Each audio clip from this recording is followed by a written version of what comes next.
ඔයගොල්ලෝ තිප්පේ මම හිතනවා ඔයගොල්ලෝ පේපර් එක ඇති කියලා. පේපර් එකේ දෙවෙනි ගානේ. දෙවෙනි ගානේ කියන්නේ මම අහනවා නේද කට්ටියට? ඊට කරනවා මම ඇහෙනවා කියලා.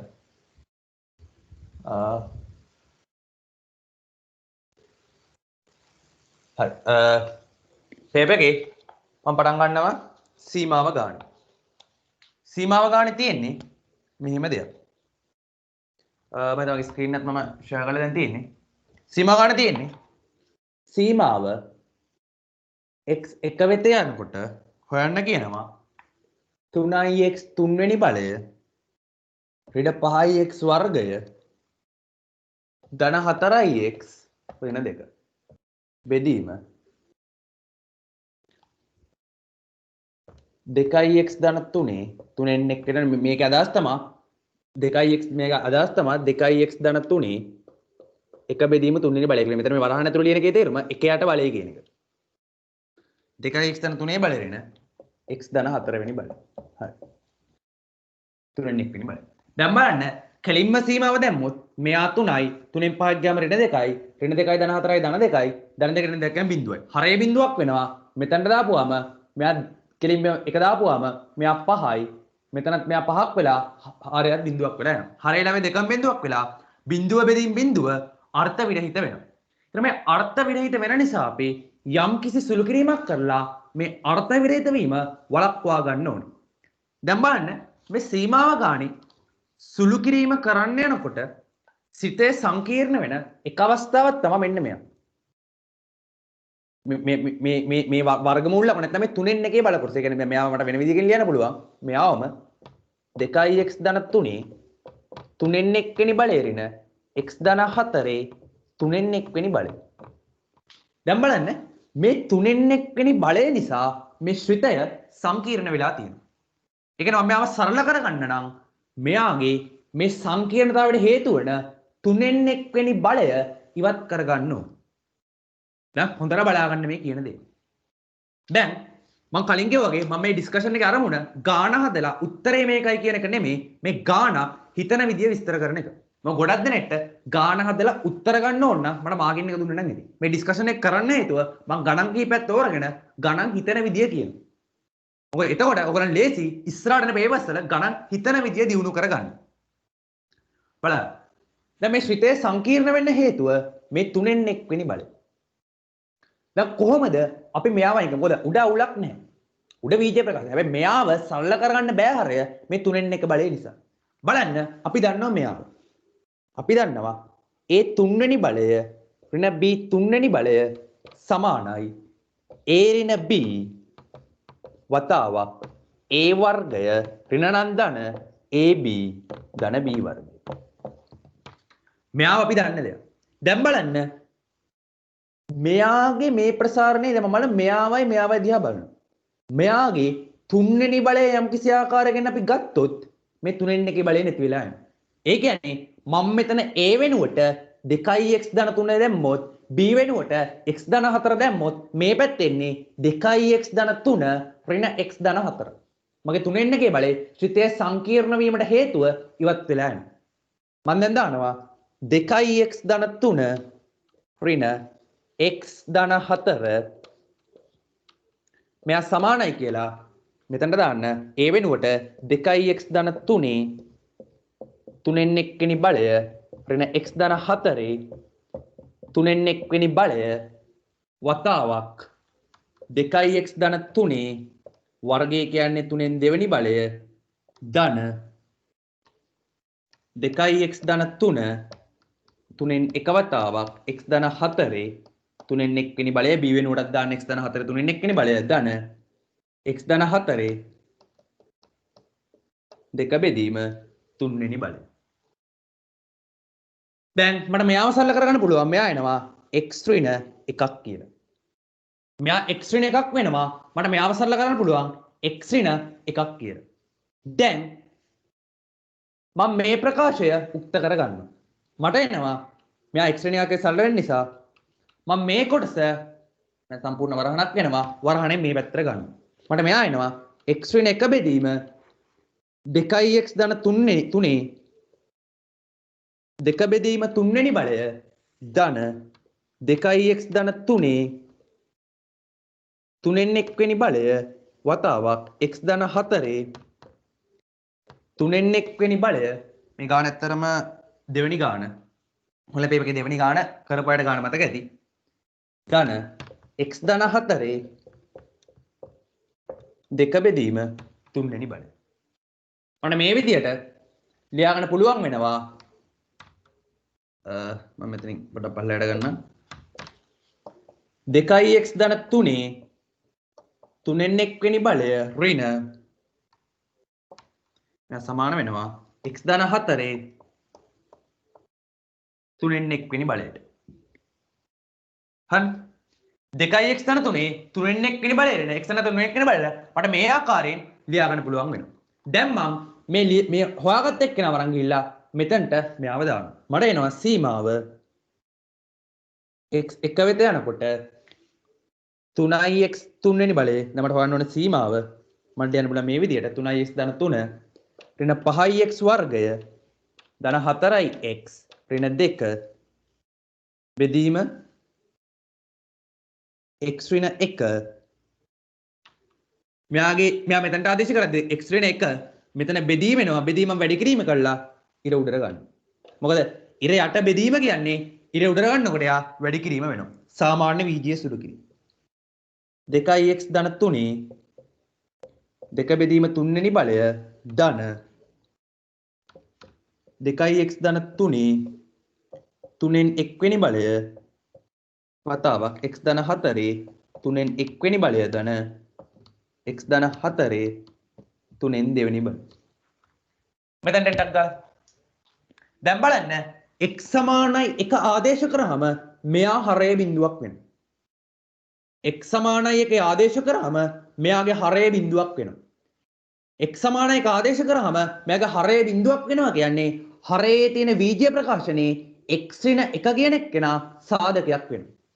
දැන් මට පුළුවන් වෙනවා දීර්ඝ බෙදීම් පාවිච්චි කරලා මෙයාගෙන් x ඍණ 1ක් එළියට ගන්න. මෙතනට එන්න ටක් ගාලා මෙතන කල්ලා යන විනාඩියක් දෙන්නම්. ඊට පස්සේ මම දීර්ඝ බෙදීම් පාවිච්චි කරලා මෙයාගෙන් x ඍණ 1 සාධකයක් එළියට ගන්නවා.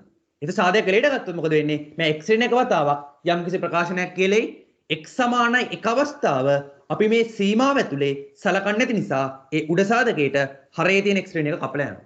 එතකොට බලන්න x 1 වෙත යද්දී හරය බිඳුව වීමට වූ හේතුවත් ලවය බිඳුව වීමට වූ හේතුවත් මට මේ සුළු කිරීම මගින් කපලා දාගන්න පුළුවන් වෙනවා. ඇත්තටම සීමාව ගාණක් හදනවා කියලා අපි කරන්නේ හරය බිඳුව වීමට අර්ථ විරහිත අවස්ථාවට හේතුකාරක වන හේතුව ඉවත් වෙන ආකාරයෙන් සුළු කිරීමක් කරනවා. ඒතර ඇත්තම කතාව මේක සුළු කිරීමක් වෙන්න හේතුව තමයි x ඍණ 1 කියන එක්කෙනා මේ හරයේ සහ ලවයේ හැංගිච්ච සාධකයක් විදියට ඉන්නවා. ඉතින් අපි යම්කිසි සුළු කිරීමක් කරලා ඒ x ඍණ 1 කියන හැංගිච්ච සාධකය මේ ශ්‍රිතයේ හරේනුත් ලවේනුත් ඉවත් කරලා දාන්න ඕනේ. මොකද අපිට x ඍණ 1 හරයෙන් එළියට අරන් ලවයෙන් එළියට ගත්තොත් කිසිම පැකිලීමකින් තොරව දෙන්නව කපලා දාන්න පුළුවන්. මොකද අපි x සමානයි 1 කියන අවස්ථාව මේ සීමාව ඇතුලේ සලකන්නේ නැහැ. අපි මේ x 1 වෙත යද්දී කියලා කතා කරන්නේ x 1 වෙත යද්දී මේ ශ්‍රිතයේ යනාගේ මිසක් x සමානයි 1 වෙද්දී මේ ශ්‍රිතයේ යගේ නෙමෙයි. දෙක හොඳට තේරුම් ගන්න එක දාගන්න මේක මෙතනට නටක් ගාලා විනාඩියක් දෙන්නම්. නිසා මම මෙතනින් x ඍණ 1 දීර්ඝ බෙදීම් භාවිතයෙන් සාධකයක් එළියට ගන්නවා. ඇත්ත මේ සුළු කිරීම නෙමෙයි මේ අදහස් ටික. මොකද්ද මේ කරන්නේ කියන එක. මොකද ශ්‍රිතයක් අර්ථ විරිත වෙනවා කියන්නේ වීජීය ප්‍රකාශනයක් x සමානයි 1 ආදේශ කරාම බිඳුව වෙනවා කියන්නේ එයාගේ සාධකයක් ලෙස x ඍණ 1 කියන එක්කෙනා ඉන්නවා. මෙතනත් x ඍණ 1 එක්කෙනා සාධකයක් විදිහට ඉන්නවා. මොකද x ඍණ 1 විදිහට යම් විදිහට ලියන්න පුළුවන් කියන්නේ x ඍණ 1 සාධකයක් විදිහට ඉන්න නිසා තමයි උඩයිටයි දෙකම බිඳුවේ. හරි? ටග්ගල මේව දාගන්න. එහෙම නවලස්සක් තියෙනවා සාමාන්‍ය වීජීය ප්‍රකාශන එක නෙවෙයි. වර්ග ශ්‍රිතයක් නම් වර්ග ශ්‍රිතයක් අපි කියන්නේ බහුපදයක් නම් අනිවාර්යයෙන්ම මේ ප්‍රකාශය සත්‍ය. අපි කියන බහුපදයක x සමාන 1 ආදේශ කරාම බිඳුව වෙනවා කියන්නේ එයා x ඍණ 1 කියන එක්කෙනා හැංගිලා සාධකයක් විදිහට ඉන්නවා. ටග්ගල මෙතනට එන්න ඊට පස්සම ඊට සුළු ගේම් ටික කරගන්න.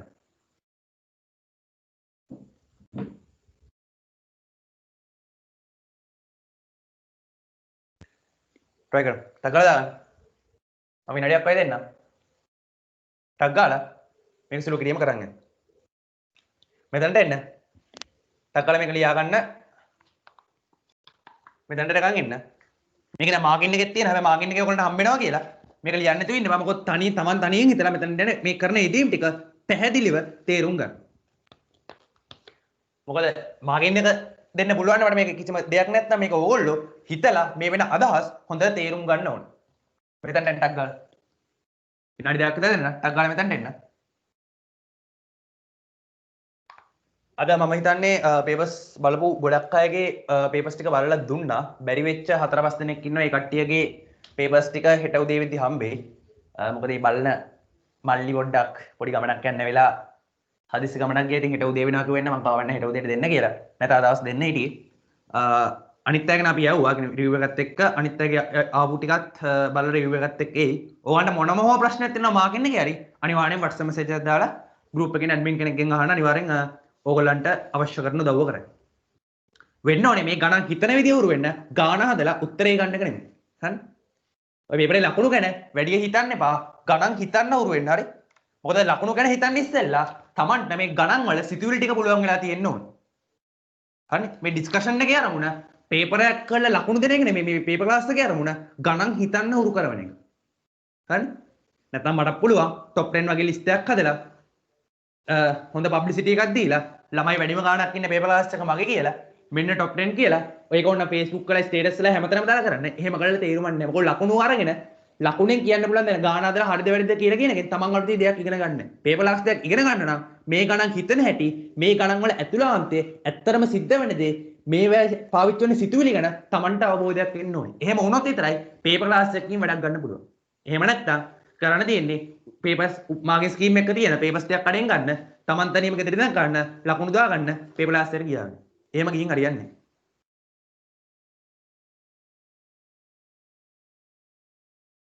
දාන්නක් ගන්න.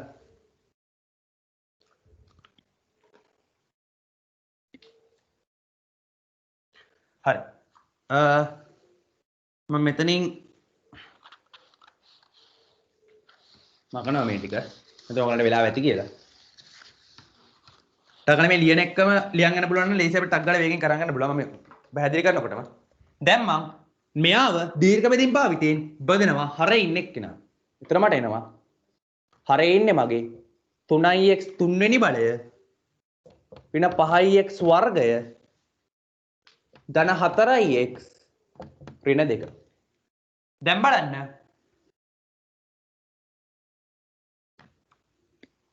දැන් බලන්න මේ ගාන හැදෙන හැටි. 3x 3 බලන්න 5x 4x නේද? දීර්ඝ බෙදීම් පාවිච්චි කරන්න x ඍණ 1. දීර්ඝ බෙදීම් වෙද්දී 3x 3 වෙනි බලයේ ඉන්නේ. එහෙනම් මෙතන 3x 3 වෙනි බලය ගන්න නම් මෙතනට එන්න ඕනේ 3x වර්ගය. මෙතන එනවා 3x 3 වෙනි බලය ඍණ 3x වර්ගය. මෙතන එනවා ඍණ 2x වර්ගය. යටට ගන්න 4x ඍණ 2. ඍණ 2x වර්ගයේ ඉන්නේ මෙතනට ඍණ 2x. මට එනවා ඍණ 2x වර්ගය ධන 2x. මට එනවා 2x ඍණ 2 මෙතනට දාන්න ධන 2. මට එනවා 2x ඍණ 2. ඒ බිඳුවක් වෙනවා. දැන් මට මෙයාව ලියන්න පුළුවන්. ඒක නිසා සීමාව x 1 වෙත යනකොට x ඍණ 1 වතාවක් හරින් එක්කෙනා 3x වර්ගය ඍණ 2x ධන 2 මෙයාව බෙදන්න x ඍණ 1කින් මෙයාව වැඩි කරන්න මෙයාගේ 2x ධන 3 දෙක බෙදීම 3 වෙනි බලය ධන 2x ධන 3 3න් 1 වෙනි බලය ධන x ධන 4 3න් 1 වෙනි බලය ධන x ධන 4 දෙක බෙදීම 3 වෙනි බලය. හරි? x ධන 4 දෙක බෙදීම 3 වෙනි බලය. දැන් බලන්න මෙයාගේ සීමාව වෙන විදිහ. අපි මේ සීමාව ඇතුලේ x සමානයි 1 අවස්ථාව සලකන්නේ නැහැ. ඒක නිසා මට මෙයාට මෙයා කපලා දාන්න පුළුවන්.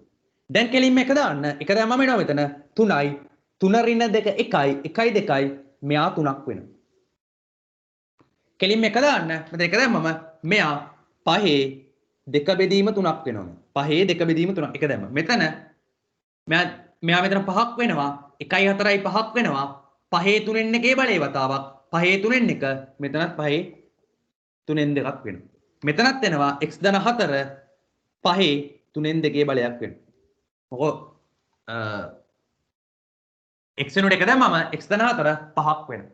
එතකොට අපි දන්නවා ශ්‍රිත ගුණිතයක් විදිහට ඉන්නවා නම් සීමාව ශ්‍රිත ගුණිතයට වෙන වෙනම දාන්න පුළුවන්. මට මේකේ සීමාව ලියන්න පුළුවන්. මෙයා සමානයි 3 වතාවක් මෙතන 5 3න් 2 බල 3ක් තියෙනවා. එහෙනම් මෙයා සමාන 3 වතාවක් 5 2 බෙදීම 3. 3න් 2 බලය. මෙයා සමානයි 9 වතාවක් 5 2 බෙදීම 3 බලය අවශ්‍ය කරන ප්‍රතිඵලය. දැන් මේ ගාන හදලා උත්තරේ ගත්ත විදිය නෙමේ ඒ ගානට අවශ්‍ය කරන සිතුවිල්ල. ගානට අවශ්‍ය කරන සිතුවිල්ල තමයි හරේ තිබ්බේ සංකීර්ණ ප්‍රකාශනයක් 3න් 1 බලයන් තියෙන එයාව සරල කරගන්න යෙදීම කරපු හැටි විශේෂයි.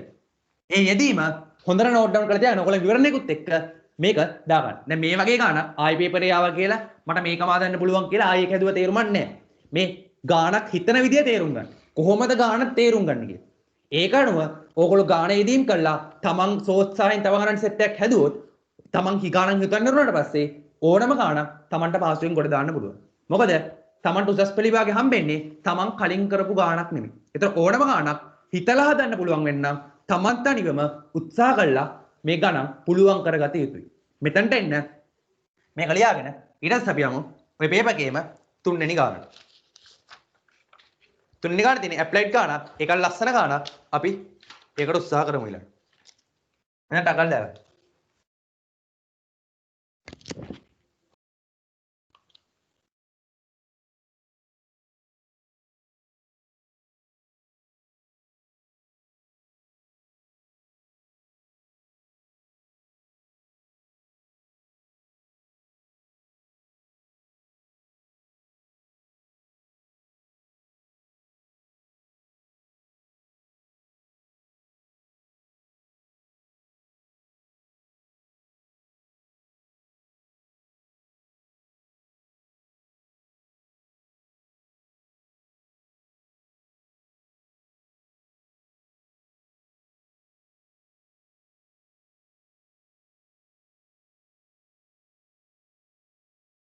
ටකලා විනාඩියක් විතර දෙන්න. ඊට පස්සේ අපි යමු මේකේ තුන්වෙනි ගානට. ඊට පස්සේ ඔක අවකලනයේ ගාන හදනවා 6 වෙනි ගාන. ඒකත් අතිශය වැදගත් ලස්සන ගානක් හරි. ඒ ගාන හිතුන්නේ නැහැ, ඒ කියන්නේ හිතුන්නේ නැත්නම් කරන්නම දෙයක් නෑ හරි.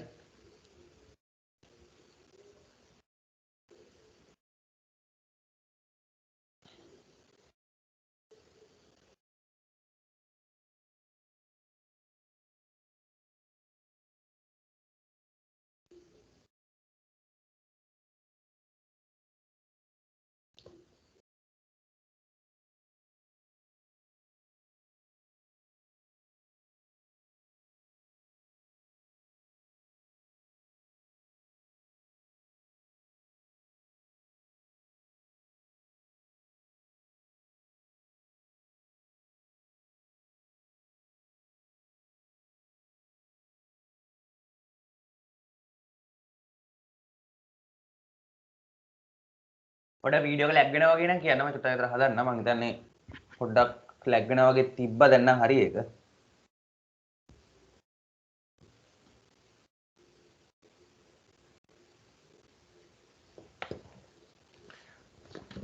හරි. මම මේක මකන ඔයගලන්ට නෝට් එකක් දාන්න නෝට් එකක් දාගන්න. තව වෙලාව ඕනේද? නැත්නම් මේක මකන්නද? අනිත් වෙලාවෙ තියෙන ටක් ගාලා ඔයගලන්ට දාන්න පුළුවන්. මාකින්නත් හම්බෙන්න නිසා මම දැන් ඉලක්ක ගන්නට යන්න. මට කොහොමද ඒකේ ෆුල් මාකින්නක් හම්බ වෙනවා. ඒක නිසා ප්‍රශ්නයක් නැහැ. හැබැයි මම කරන ගමන්ම ගාන ලියාගෙන ඉන්න. අර පොඩි වෙලාවක් දෙන්නේ. මාක් කරේ Tamanට විවරණයක් දාගන්න තියෙනවා නම් විවරණය කරගන්න. හරි. ඊළඟට බලන්න. අංශුවක් සරල රේඛාවක් ඔස්සේ නියත මන්දනයක් කරතේ චලිත වෙයි. ඒ මුල් ටී කාලය තුල ඒ දුරක්ද මීලක 2යි ටී කාලය තුල B දුරක්ද චලිත වී තවත් ටී වේලාවකට පසු නිශ්චලතාවයට එළඹේ. ආරම්භක ප්‍රවේගය සර්. හරි. මේක කියන්නේ මෙහෙම දෙයක්. මම යම්කිසි ආරම්භක ප්‍රවේගයේ ඉඳලා මන්දණයෙන් ගමන් කරනවා. පළවෙනි ටී කාලය තුල මම A දුරක් ගමන් කරනවා. දෙවෙනි 2යි ටී කාලය තුල මෙයා B දුරක් ගමන් කරනවා. ඒ කියන්නේ මෙන්න මේ කොටසේ වර්ගඵලය. අපි දන්නවා ප්‍රවේග කාල වක්‍රයක කාලක්ෂයට සහ ප්‍රවේග කාල වක්‍රයට යටවන වර්ගඵලයෙන් කියවෙන්නේ එම කාල ප්‍රාන්තරය තුර එම වස්තුව ගමන් කරන ලද විස්ථාපනය. ඉතින් මේ දුරේදී මෙයා ගමන් කරන ලද විස්ථාපනය A කියලා ගානේ කියනවා. මේ දුරේදී ගමන් කරන ලද විස්ථාපනය B කියලා මේ ගානේ කියනවා. දැන් අපි මම මෙයා අංකණය කරගන්නම් A B C D E F කියලා. මම ගන්නවා A B C D වර්ගඵලය. මේක වර්ගඵලය එම කාලය තුර ගිය දුරට A ට සමාන වෙන්න ඕනේ. දැන් බලන්න මෙන්න මේ උස. මේ උස මට ලියන්න පුළුවන්. මෙයාගේ මන්දනය F නම් මට මෙයාගේ උස ලියා ගන්න පුළුවන්. මෙන්න මේ ස්ලෝප් එක. අපි දන්න මෙන්න මම මෙයා ගන්නවා මෙයා V1 කියලා. මට ලියන්න පුළුවන් u ඍණ V1 කියන්නේ මෙයාගේ u ඍණ V1 ඒ කියන්නේ මේ ප්‍රවේග අන්තරය කාලයෙන් බෙදුවම මට ලැබෙන්න ඕනේ මන්දනය. මෙයාගේ මන්දනය වෙන්නේ F. ඊට V1 කෙනෙක් කෙනා ලියන්න පුළුවන් u ඍණ FT කියලා. ඔය වගේ මට ලියන්න පුළුවන් V2 කෙනෙක් කෙනා මම මෙතන ගත්තොත් V2 කෙනෙක් කෙනා මම ලියන්න පුළුවන් u ඍණ 3FT. හරි. මම මෙතන කියන A සමානයි කියලා. සැපීසීමක වර්ගඵලය කියන්නේ සමාන්තර පාත් දෙකේ එකතුව බෙදීම දෙක වතාවක් ලම්බ උස. සමාන්තර පාත් දෙක කියන්නේ u ධන u ඍණ ft බෙදීම දෙක වතාවක් t. A සමානයි 2u ඍණ ft බෙදීම දෙක වතාවක් t. එතකොට මට ගන්න පුළුවන් DC FE වර්ගඵලය. මට ගන්න පුළුවන් DCE වර්ගඵලය. මට මෙතනින් ගන්න පුළුවන් මෙයාගේ වර්ගඵලය. මෙයාගේ සමාන්තර පාද එකතු වෙන්නේ V1 ධන V2යි. එයාගේ වර්ගඵලය B වෙනවා. V1 කියන්නේ u ඍණ FT ධන u ඍණ 3FT බෙදීම දෙක වතාවක් මෙයාගේ මේ කාලාන්තරය මෙයා t නම් මෙයා 3යි t නම් මෙන්න මේ දිග 2යි t වෙනවා. මෙයා 2යි t වෙනවා. මේ දෙකට මේ දෙක සුළු වෙලා යනවා. මට b සමානයි කියලා එනවා 2u ඍණ 4යි ft වතාවක් t. හරි. දැන් මගෙන් අහන්නේ මෙයාගේ ආරම්භක ප්‍රවේගය. හරි. මම මේ දෙකෙන්ම f උක්ත කරන්න තීරණය කරනවා. මම මෙයා ගන්නවා අංක 1 කියලා. මම මෙයා ගන්නවා අංක 2 කියලා. මට එනවා එකෙන් මට ගන්න පුළුවන් මම දෙක මෙයාව හරස් ගුණ කරනවා 2a බෙදීම t මෙයා සමාන වෙනවා u ඍණ ft ට. අර මෙතනින් f සමානයි කියලා ගන්න පුළුවන් u ඍණ 2a බෙදීම t බෙදීම t ට. හරි. මට f ඔය ආකාරයෙන් ගන්න පුළුවන් වෙනවා. හරි. ඊට පස්සේ මම දෙකෙන් ගන්නවා. මම මේ අංක 1 ලෙසම ගන්නවා. අංක දෙකෙන් මම ගන්නවා. මම මෙතනින් ගන්නවා 2u ඍණ 4යි ft සමානයි b බෙදීම t. අර මෙතනින් ගන්න පුළුවන් f සමානයි b බෙදීම t ඍණ 2u f සමානයි 2u ඍණ b බෙදීම t බෙදීම 4ක් t වෙනවා. හරි. දැන් බලන්න මගේ එකම එක්කෙනා ආකාර දෙකකින් ඉන්නවා. දැන් මේ දෙන්නව සමාන කරන්න. මෙතනට ඇවිල්ලා මේ දෙන්නව සමාන කරන්න. මෙතනට එන්න ඇවිල්ලා මේ දෙන්නව සමාන කරන්න. මම යාඩයක් දෙන්නම අපේ මිස්තරොත් එල්ලයා ගන්න. ඊට පස්සේ මම මේ දෙන්නව සමාන කරලා u කෙනෙක් කෙනාව මගේ අවශ්‍ය කරන ආකාරයෙන් මම ගොඩනගා ගන්නවා.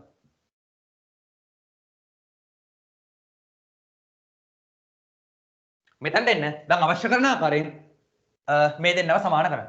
මට කෙලිම ඊට පස්සේ මේ දෙන්නව සමාන කරන්න බලන්න. ටක් ගාලා මෙතන එන්න ඊට පස්සේ අපි මේ දෙන්නව සමාන කරලා අවශ්‍ය කරන ප්‍රතිඵලය ගොඩනගනවා. ටක් ගාලා මේ ටික නෝට් ඩවුන් කරගන්න.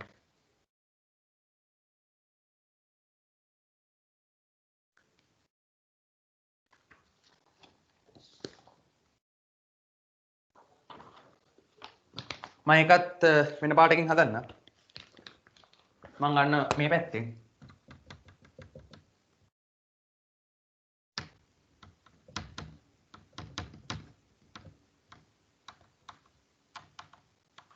මට ගන්න පුළුවන් 1 සමානයි 2කින්. මොකද දෙපැත්තෙම වම් පැත්ත සමාන නිසා මට ගන්න පුළුවන් u ඍණ 2a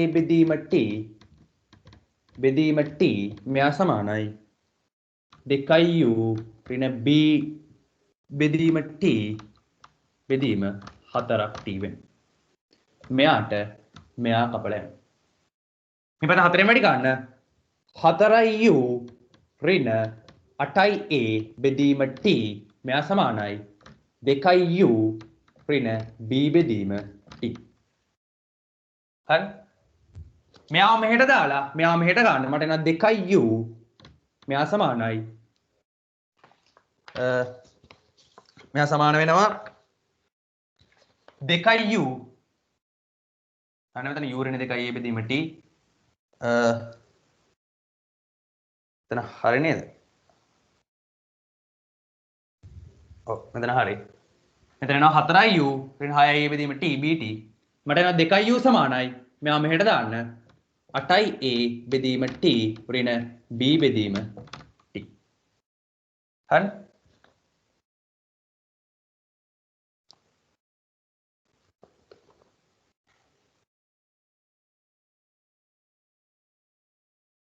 sorry මෙතන 2u එකක් එනවා.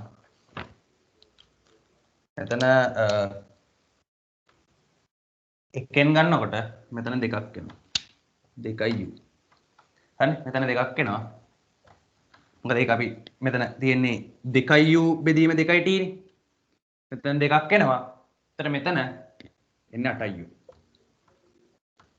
8u ඍණ 2u කියන්නේ 6ක් u වෙනවා. මට නම් මේ විදියට එතකොට u කෙනෙක් කෙනව ගන්න පුළුවන්. t වලින් පොදු හරයක් ගන්න. 8a ඍණ b බෙදීම t මේ 6 මේ පැත්තට ආවම 6t. මට අවශ්‍ය කරන ප්‍රතිඵලය ඔය ආකාරයෙන් හම්බ වෙනවා. දැන් මෙතන බලන්න ප්‍රවේගකාල වක්‍රයේ අපි දන්න දේවල් දෙක තමයි ප්‍රවේගකාල වක්‍රයක අනුක්‍රමණයෙන් හම්බෙන්නේ වස්තුවේ අමවස්ථාවේ ත්වරණය හෝ මන්දනය. එහෙනම් අපි සලකන දිශාවට ත්වරණයක් තියෙනවා නම් මෙයාගේ අනුක්‍රමණය ධන, අපි සලකන දිශාවට මන්දනයක් තියෙනවා නම් මෙයාගේ අනුක්‍රමණය ඍණ. ඒත් එක්කම මේ ප්‍රවේගකාල වක්‍රයේ වර්ග බලයෙන් හම්බෙන්නේ අදාළ කාල ප්‍රාන්තරය තුර මෙම වස්තුව ගමන් කරන ලද දුර. එතකොට දැන් මේ ගාණ යන්න අපිට ආරම්භක ප්‍රවේගය. එතකොට අපි ගාණ දීලා දෙන දත්තයන් දෙකට ප්‍රකාශන දෙක ලියනවා මේ ආකාරයට. එතකොට විස්ථාපන දෙක සඳහා ප්‍රකාශන දෙක ලියුවම ඒක අස්සේ අපිට අවශ්‍ය නැති පදයක් වන ගාණ කියලා නැති ත්වරණය එනවා. එතකොට අපි තීරණය කරනවා මේ දෙකෙන්ම ත්වරණය උක්ත කරගන්න.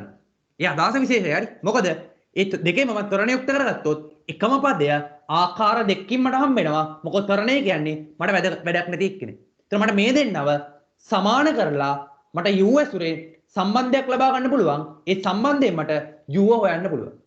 දැන් බලන්න මේ ගාණ ගලාගෙන ගිය විදිය. ගාණ දීලා තියෙන දත්තයන් සහ අපි දන්න දේවල් පාවිච්චි කළා ඒ මූලිකම සංකල්ප පාවිච්චි කළා ගාණ කොට දාන විදිය. මේ ගාණ අමාරු නෑ මේ දේවල් හරියට දැක්කොත්. දාගන්න.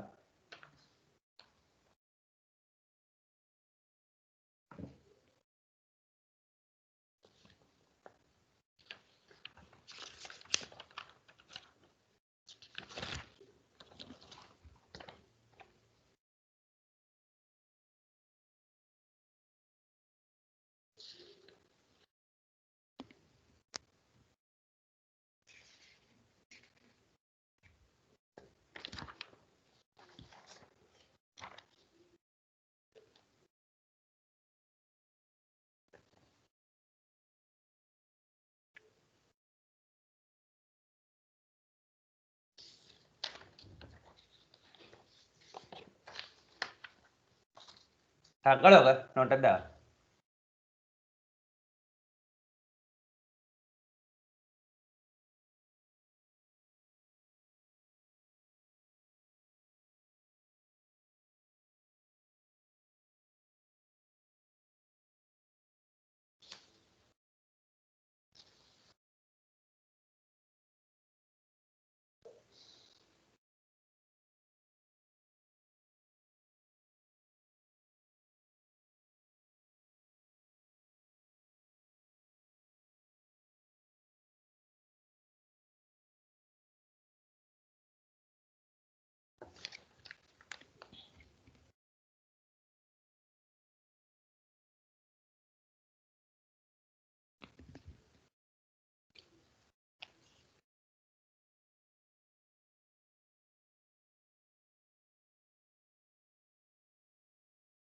ටග්ගලක දාගන්න.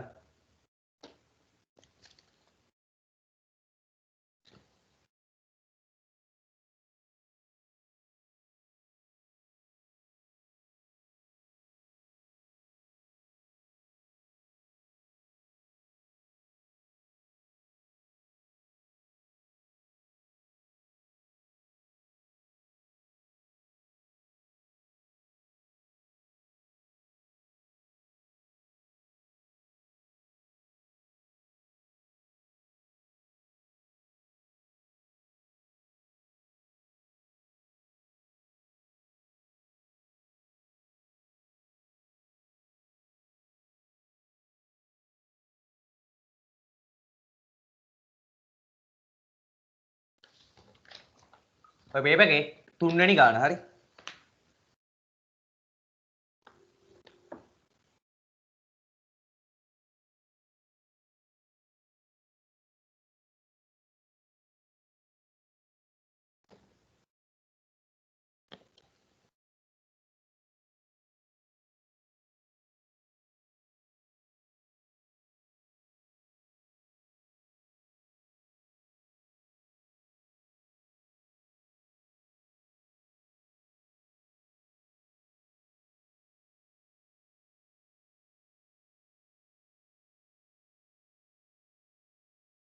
හරි. මම දැන් යනවා මේ පේපර් එකේ 4 වෙනි ගාන. හරි. ටක් ගාලා මේක දාගන්න. ලියන් ඉවරද? මම හිතනවා ලියන් ඉවර ඇති කියලා. ලියා ගන්න වෙලාව ඇති හොඳටම. ඉවර නැත්නම් ටක් ගාලා මයික් එක මුට් කරලා කියන්න. හරිනේ?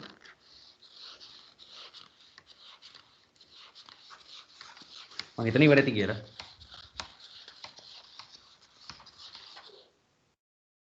මොකද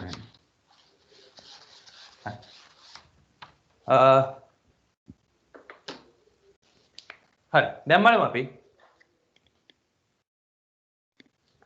4 වෙනි ගාන. 4 වෙනි ගාන කියන්නේ මෙහෙම දෙයක්. ඒකාකාරී නිමකක් එක් කෙළවරක් ඝර්ෂණ සංගුණකයේ මියු තිරස් පොළවක් මතද අනෙක් කෙළවර සුමට සිරස් බිත්තියක් මතද ගැටෙමින් නිසලව පවතී. ඉනිමගේ පොළවට ආනතිය tan ඉන්වර්ස් එක බෙදීම 2 මියු බව පෙන්වනවා. හරි. මේ කියනවා ඔය කියන සුමට තල. මේ තියෙනවා රළු පොළ. ඉනිමකක් මේ ආකාරයෙන් හේතු කරලා තියෙනවා. ඒතර අපි දන්නවා මෙයා රළු නිසා මෙයා මෙහෙට ලිස්සලා යන try කරනවා. ඒතර මේ පැත්තට ඝර්ෂණ බලයක් පොළව මගින් නැති කරනවා. ඒ වගේම පොළව මගින් මෙයාට අභිලම්බ ප්‍රතික්‍රියාවක් මේ ආකාරයෙන් නැති කරනවා. දැන් සුමට සිරස් පොළව මගින් ඝර්ෂණ බලයක් නැහැ. තියෙන්නේ අභිලම්බ ප්‍රතික්‍රියාවක් විතරයි. ඊට ඉනිමගේ බර මෙයා ඒකාකාරී ඉනිමගන් නිසා ඉනිමගේ බර ක්‍රියා කරනවා හරියටම මෙයාගේ මැද්දේ. පල්ලහැට බර W ක්‍රියා කරනවා. හරි. ඊට පස්සේ මට කියනවා අනෙක් කෙළවර සුමට සිරස් බිත්තේ මැද ගැටෙමින් නිසලපාතී ඉනිමගේ පොළවට ආනති. මට හොයන්න කියන්නේ මෙන්න මේ කෝණය. හරි. මම දැන් ගන්නවා මෙන්න මේ කෝණය මම ගන්න මේ ඝර්ෂණ බලය සහ ප්‍රතික්‍රියාවේ සංප්‍රයුක්ත බලය මේ ආකාරයෙන් ක්‍රියා කරනවා කියලා. එතකොට මෙම ඉනිමග මේ බල තුන යටතේ සමතුලිත වෙන්න ඕනේ. බල තුනක් යටතේ වස්තුවක් සමතුලිත නම් එම බල තුනේ ක්‍රියාරේඛා ඒක ලක්ෂ වෙන්න ඕනේ. හරිනේ? ඒතර අපි දන්න දේ තමයි මෙන්න මේ කෝණය මම ගන්නවා ඇල්ෆා කියලා. අපි දන්න දේ තමයි F සමානයි mu r1. හරි? F බෙදීම r1 කියන්නේ mu. F බෙදීම r1 ආයි සමාන වෙනවා මේ දෙන බල දෙකක් විතර හිතුවොත් මෙයාගේ මේ කෝණයෙන් ඉවතර තියෙන සංරචකය මෙයා කෝණයත් එක්ක තියෙන සංරචකය මෙයා සමාන වෙනවා tan alpha. අන්න මෙතනින් ගන්න පුළුවන් tan alpha සමානයි mu කියලා. හරි. දැන් බලන්න මම මේ ත්‍රිකෝණය ගන්නවා A B C D කියලා. දැන් බලන්න මෙයාට මෙයා ගනුපාතය 1ට 1යි. මේ දෙන්න සමානයි. ඒත් එක්කම මෙයා තීට නම් බර පොළොවට ලම්බකයි ඒක නිසා මේ කෝණය 90 ඍණ θ වෙනවා. ඒ නිසා මේ කෝණය 90 ඍණ θ වෙනවා. දැන් දාන්න කොට්ට්‍රමය මට කොට්ට්‍රමයෙන් ගන්න පුළුවන්.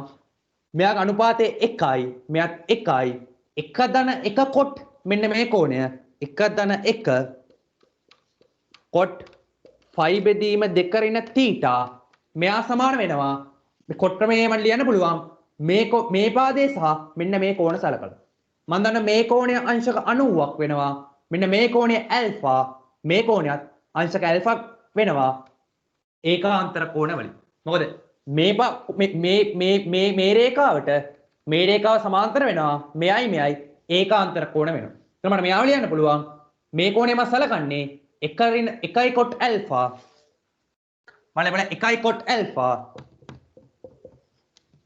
ඍණ කියන්නේ මෙයා මේ කෝණය සලකන්නේ 1 කොට් ඇල්ෆා ඍණ එක වතාවක් කොට් 90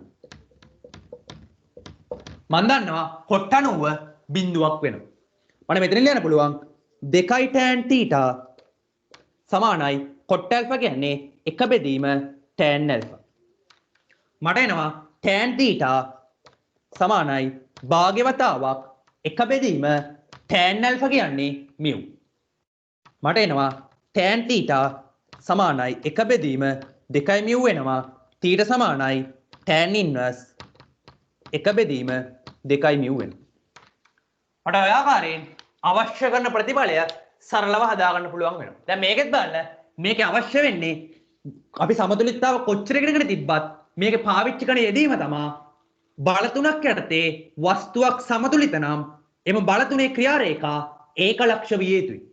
එතකොට අපිට හොයන්න වෙන්නේ මේ θ කෝණය මේ θ කෝණය සම්බන්ධ කරගෙන කොට්ට්‍රමයේ යෙදීමට අවශ්‍ය කෝණය ගණනය කිරීම සාමාන්‍ය ජ්‍යාමිතික දැනුම ආකාරයෙන් කරගන්න. ඒකට අපි යොදා ගන්න සමතුලිත අපිට එකම තියෙන එක තමයි බල තුනක් යටතේ වස්තුව සමතුලිත නම් බල තුනේ ක්‍රියාරේඛා ඒකලක්ෂ විය යුතුයි. එතකොට අපි ඒකට තව ඒක අපි මේ පද්ධතිය සරල කරගන්න තව දෙයක් තමයි මේ අභිලම්බ ප්‍රතික්‍රියාවත් මෙන්න මේ ඝර්ෂණ බලයේ සම්ප්‍රයුක්තය තනි බලයක් විදිහට සලකනවා. එතකොට අපි අත්‍තරම් බැලුවොත් මෙයාට බාහිර බල 1යි 2යි 3යි 4ක් තියෙනවා. හැබැයි මේ දෙනක සම්ප්‍රයුක්තය තනි බලයක් විදිහට සැලකුවාම මෙයාමත් තියෙන බාහිර බල 3කට අපිට අඩු කරගන්න පුළුවන් වෙනවා. ඒතර බාහිර බල 3ක් යටතේ වස්තුවක් සමතුලිත නම් එම බල තුනේ ක්‍රියාරේඛා ඒකලක්ෂ විය යුතුයි කියලා අපි ඉගෙනගෙන තියෙනවා. ඒක පාවිච්චි කරලා අපිට මේ ආකාරයෙන් තමත් පහසුවෙන් ප්‍රතිඵලය වෙත යන්න පුළුවන් වෙනවා. දාගන්න ඕන.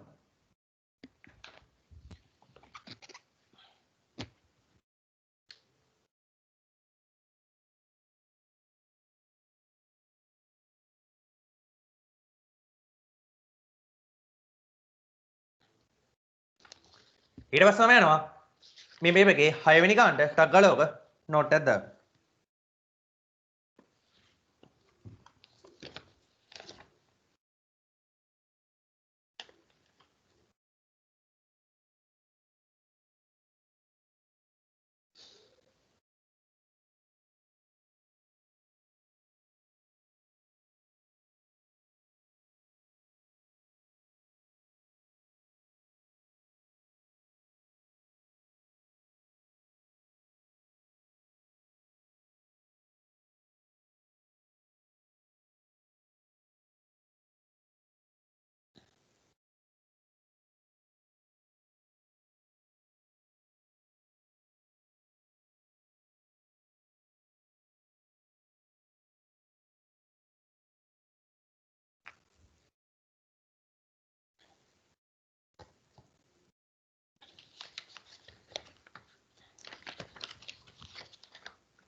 හරි ඔය ටක් ගාලා දාගන්න.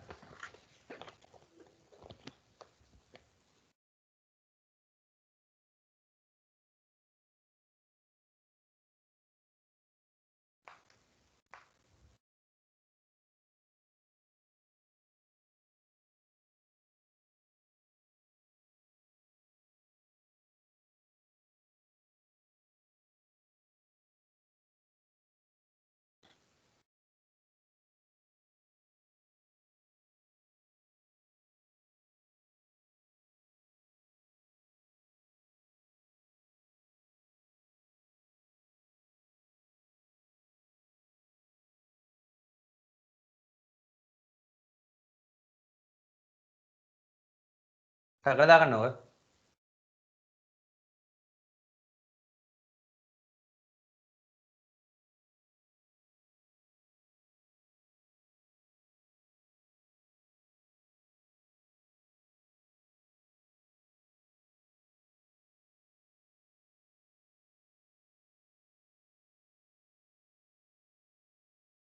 හරි.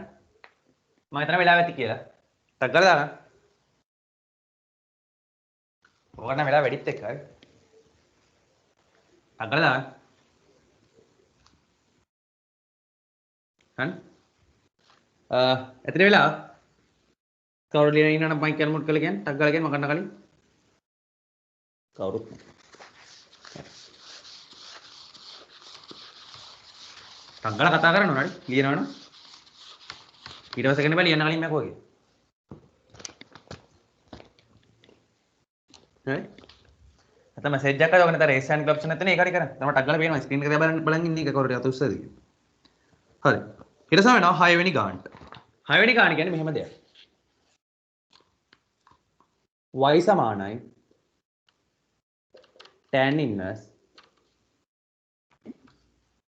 මෙයාගෙනවා වර්ගමූල 1 ඍණ 2x වර්ගයේ වර්ගය වතාවක් වර්ගමූල 1 ඍණ x වර්ගය ඍණ x වතාවක් වර්ගමූල 1 ඍණ 2x වර්ගය යට 1 ඍණ 2x වර්ගය වතාවක් වර්ගමූල 1 ඍණ x වර්ගය දාන x වතාවක් වර්ගමූල 1 ඍණ x වර්ගයේ 1 ඍණ 2x වර්ගයේ වර්ගය. sorry වර්ගමූල 1 ඍණ 2x වර්ගයේ වර්ගය. හරි. දැන් බලන්න. දැන් මේක අපිට කියන්නේ දෙවන අවකල සංගුණ ගැසුරෙන් සම්බන්ධතාවක් ගොඩනගන්න කියලා. දැන් මේක මෙහෙම තියාගෙන අපි dy අර dx හොයන්න ගියොත් මට දවසක් විතර මෙයාව අවකලනය කරන්න පුළුවන්. හරි. බලන්න. දැන් මම බලනවා මෙයාව සරල කරගන්න විදිය.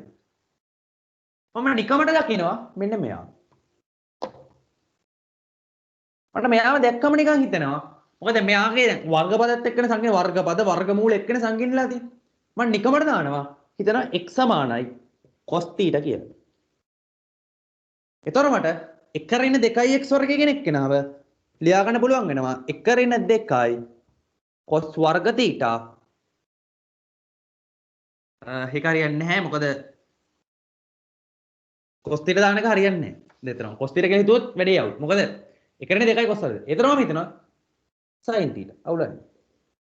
දැන් බැලුවොත් 1 ඍණ 2x වර්ග θගේ මම ලියන්න පුළුවන්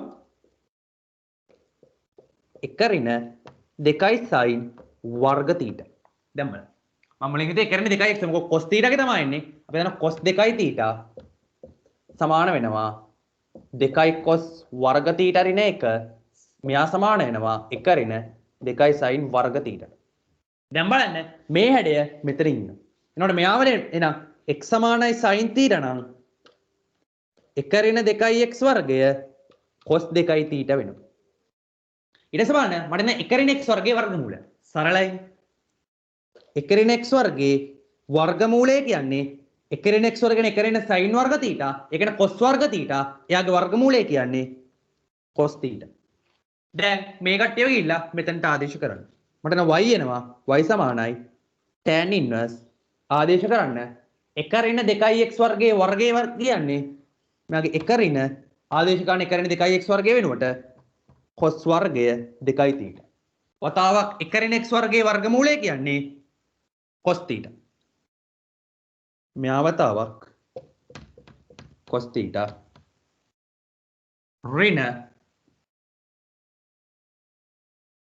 ඍණ x කියන්නේ sin θ x වෙනුවට දාන්න 1 ඍණ 2x වර්ගය කියන්නේ cos 2යි θ. යට 1 ඍණ 2x වර්ගය කියන්නේ cos 2යි θ 1 ඍණ x වර්ගයේ වර්ගමූලය කියන්නේ cos θ ධන x කියන්නේ sin θ. මෙයා 1 ඍණ 2යි x වර්ගයේ වර්ගමූල කරන වර්ගමූල 1 ඍණ cos වර්ගය 2යි θ. දැන් මෙයාව සරල කරගෙන යන්න මට එනවා y සමානයි tan inverse 1 ඍණ cos වර්ගයේ 2යි θ කියන්නේ sin වර්ගයේ 2යි θ. එයාගේ වර්ගමූලය sin 2යි θ. මෙයා cos θ වෙනවා ඍණ මෙයා sin θ වෙනවා මෙයා cos 2යි θ වෙනවා. මෙතන යට එනවා cos 2යි θ cos θ වෙනසක් වෙන්නේ නැහැ. මෙතන 1 ඍණ cos වර්ග 2යි θ කියන්නේ sin වර්ග θ. sin වර්ග θ ක වර්ගමූලය කියන්නේ sin 2යි θ.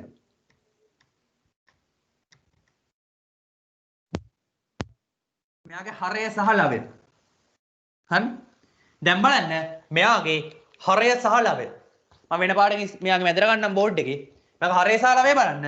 මට y කියන එක කෙනා ලියන්න පුළුවන්. මම මෙතන ලියන්නම් මෙයාව. y කියන එක කෙනා මට ලියන්න පුළුවන්. tan inverse බලන්න මෙයා දිහා sin cos එකම කෝණ දෙක sin කෝණය cos කෝණය වෙලා cos කෝණය sin කෝණය වෙලා. එහෙනම් මේ තියෙන්නේ sin 2යි θ ඍණ θ ගේ ප්‍රසාරණය. ඒ කියන්නේ sin 2යි θ ඍණ θ කියන්නේ sin θ. බෙදීම cos කෝණය වතාවක් cos කෝණය sin කෝණය වතාවක් sin කෝණය cos කෝණය sin කෝණය වෙලා ඒ කියන්නේ cos 2යි θ මෙතන ඉන්නවා sin 2යි θ මෙතන ඉන්නවා cos θ මෙතන ඉන්නවා sin θ මෙතන ඉන්නවා මේ ඉන්නේ cos a ඍණ b ගේ ආකාරයේ ප්‍රකාශනය. ඒ කියන්නේ මට මෙයාව ලියන්න පුළුවන් cos 2යි θ ඍණ θ cos θ කියලා. මට මෙයා එනවා tan inverse tan θ කියලා. tan inverse tan θ වෙනවා මට y එනවා θ කියලා. මෙතනට එන්න මෙයාව දාලා. දැන් බලන්න මේ සංකීර්ණව තිබ්බ ප්‍රකාශනය විශේෂ විදියට හිතලා මෙන්න මේ ප්‍රකාශනය දැකලා මොකද දැන් බලන්න මෙයාව දැක්කට පස්සේ එක දෙකට අවකලනය කරන්න බෑ. ඒතරම සරල කරගන්න හිතන්නේ. මම මෙන්න මේ හැඩේ මට cos 2යි θ එක දැකලා හුරු නිසා මෙතන tan inverse පදයකුත් තියෙන නිසා ත්‍රිකෝණමිතික ආකාරයක් මම නිකමට මෙහෙම ආදේශ කරන්න හිතනවා. ආදේශ කරලා බැලුවට පස්සේ මට තේරෙනවා මෙයා සරල වෙනවා. මම ඒ විදිහට සරල කරන් ගිහිල්ලා මෙතනට වෙනකන් එනවා. දැන් එන්න ඔය ආකාරය. මෙතනට එන්න. මට මේ θ කෙනෙක් නෝන ලියන්න පුළුවන්. x සමානයි sin θ නිසා y සමානයි sin inverse x කියලා. බලන්න අපි ශ්‍රිතය ගොඩක් දිගට තිබ්බ ශ්‍රිතය ඉතාමත් සංකීර්ණ තත්ත්වයකට ගෙනා. විනාඩියක් දෙන්නම්. ටක් ගාලා ওই ටික අවශ්‍ය විවරණයකුත් එක්ක නෝට් එකක් දාලා.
try කරන්න ටගල එන්න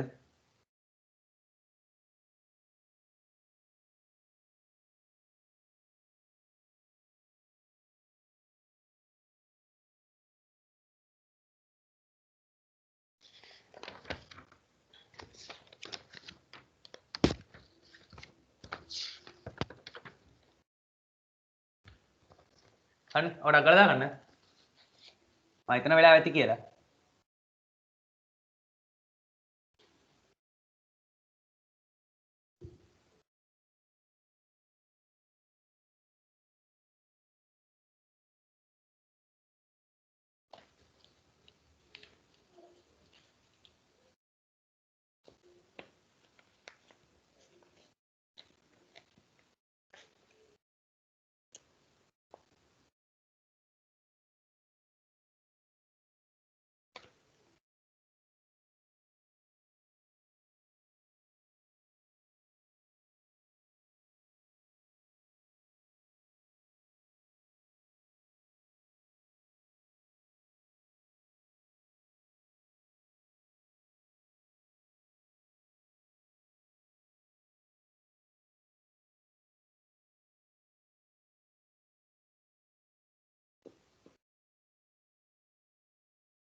හරි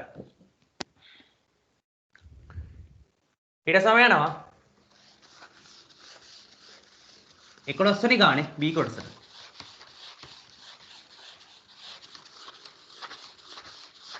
සමය යනවා 11 වෙනි ගානේ B කොටසට ඔයගොල්ලන්ට මම හිතනවා ඊළඟ 7 වෙනි ගාන කරන්න ඉතින් නමුත් 7 වෙනි ගාන ලොකු සංකීර්ණතාවයක් නැහැ සාමාන්‍ය පරිසාපේක්ෂ තරණයේ ගානක්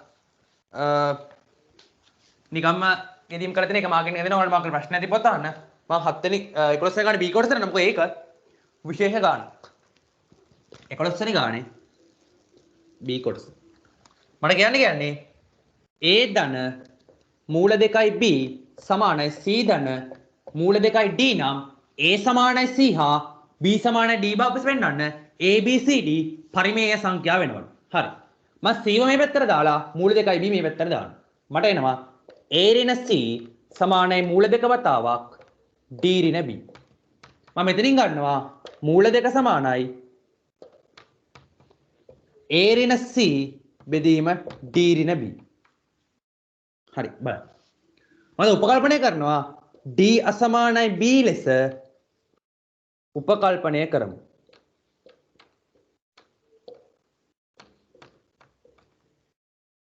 එවිට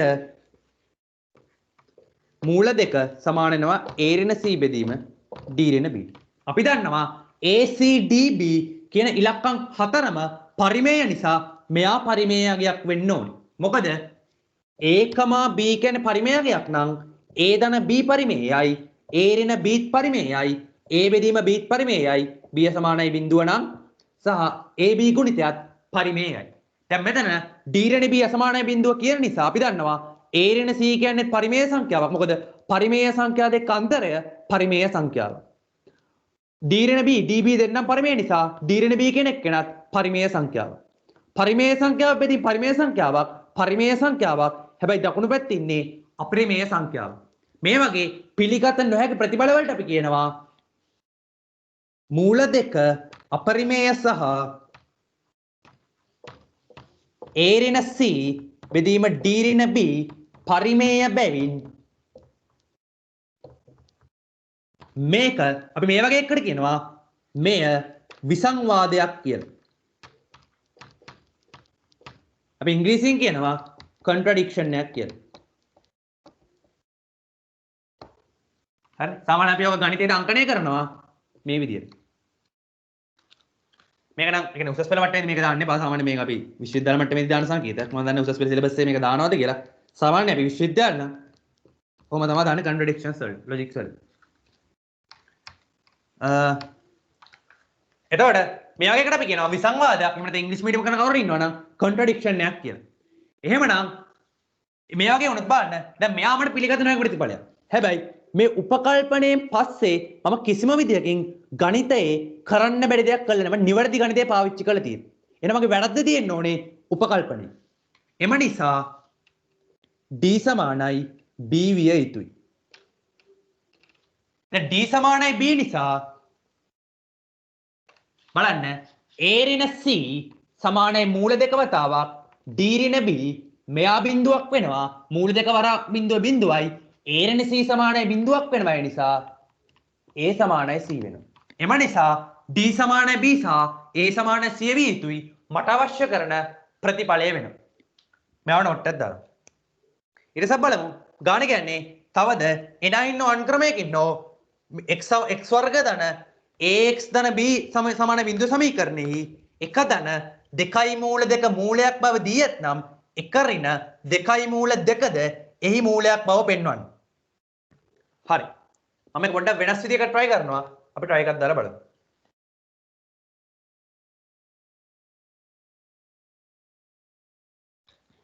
try කරමු. තකලා දාගන්න ඕන.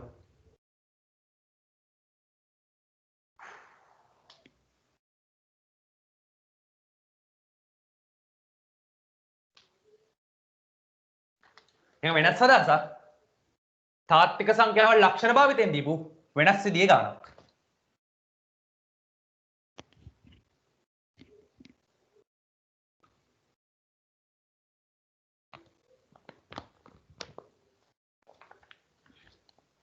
ටකල් නෝට දැන් විනාඩි 5ක් විතර දෙන්න.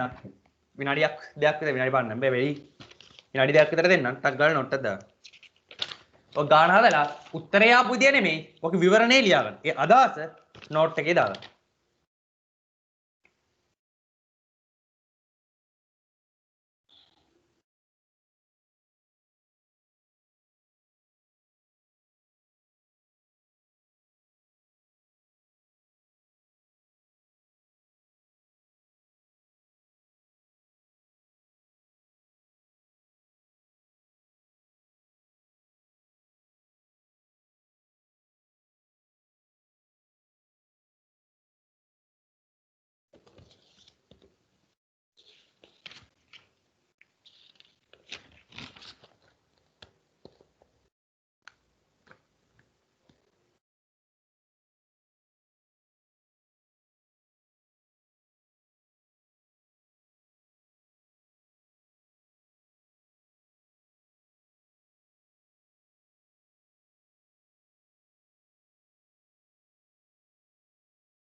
හරි. මම කරනවා. ඊට මට කියන්නේ මම හිතන්නේ ඉතර ලොකෝ යන ටක් ගාලා ලියා ගන්න ඕනේ නැත්නම් වෙලාව ඕනේද? ඕනනම් කියන්න.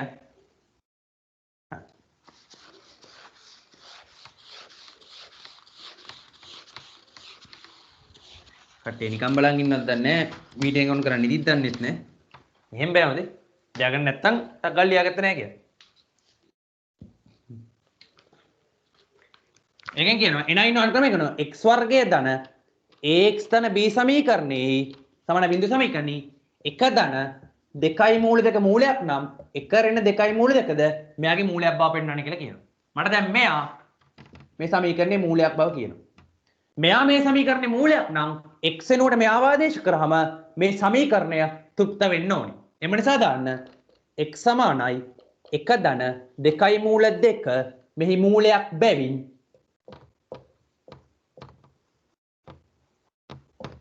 මෙයාව දාන්න මෙයා x වලට මෙයාව ආදේශ කරන්න 1 ධන 2 මූල 2 වර්ගය ධන a වතාවක් 1 ධන 2 මූල 2 ධන b මෙයා සමාන වෙනවා බිඳුවට.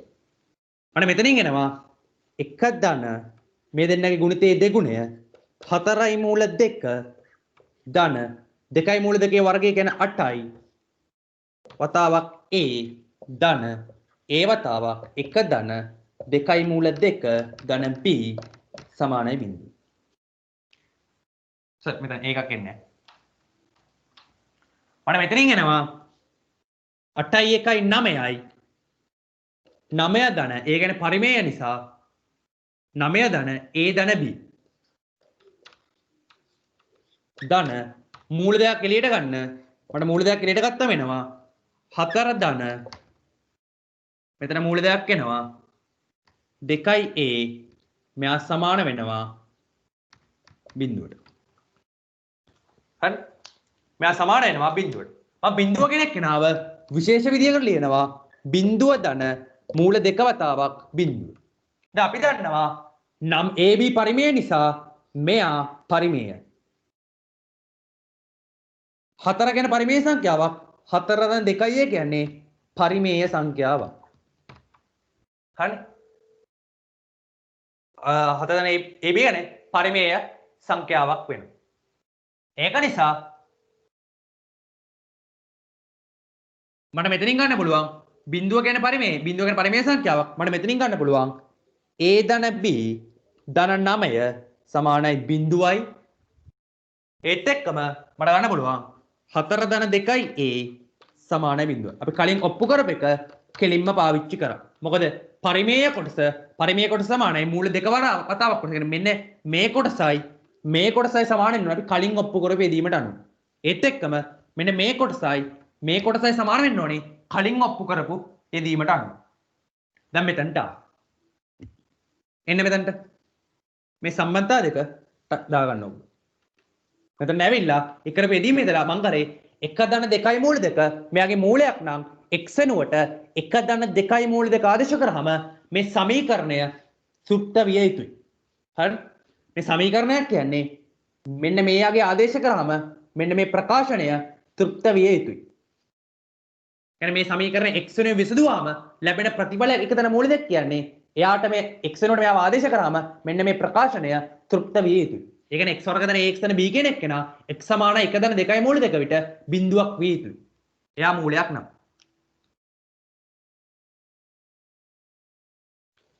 හරිනේ? දාන්න මම.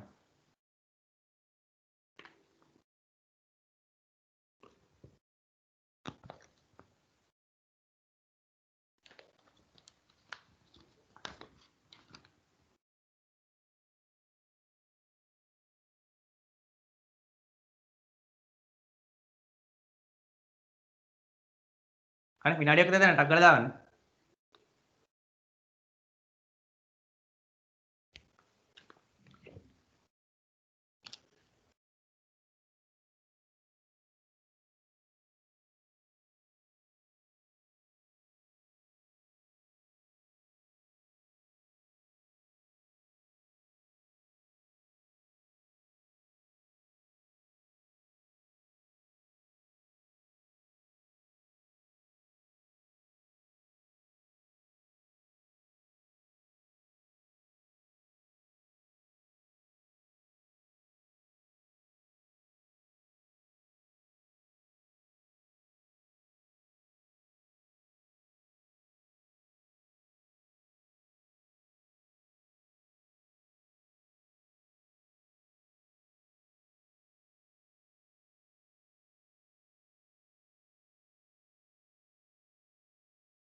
මට හිතාගන්න බෑ දැන් කරලා දෙන්න ළමයින්ගේ පේපර් එකේ ලියලා උත්තරේ වෙනවා මාක් කර ගන්නවා ඩිස්කෂන් එකට එන්නේ මාරු උන් ඉන්නේ දැන් ගියේ සතියේ පේපර් එක ලියලා දෙන්න තු ඩිස්කෂන් නෑ මේ පාර පේපර් එක ලියලා ඩිස්කෂන් දෙන්න මාරු උන් අප්පා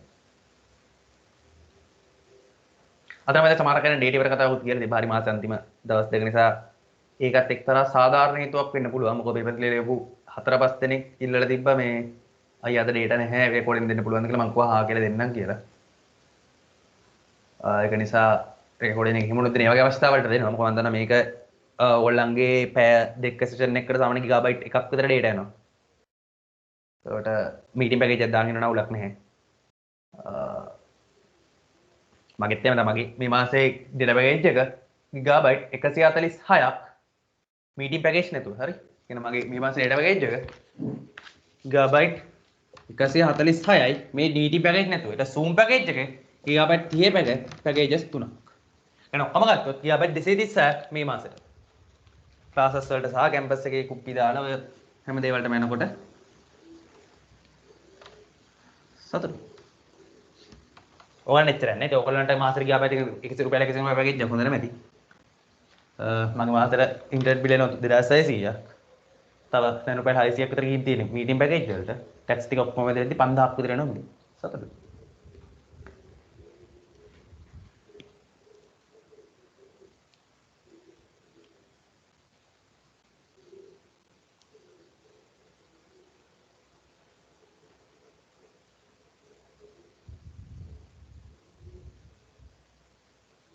හරිද?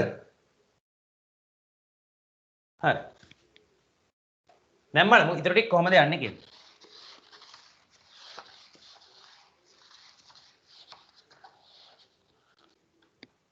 මම මෙයා උඩින් ලියා ගන්නවා. මක් ගානේ. මම මෙයාව උඩින් ලියා ගන්නවා. මොකද මම හොයාගත්ත தත්ත්වයන් දෙක මම වෙනම පැහැදිලිව සාරාංශ කර ගන්නවා.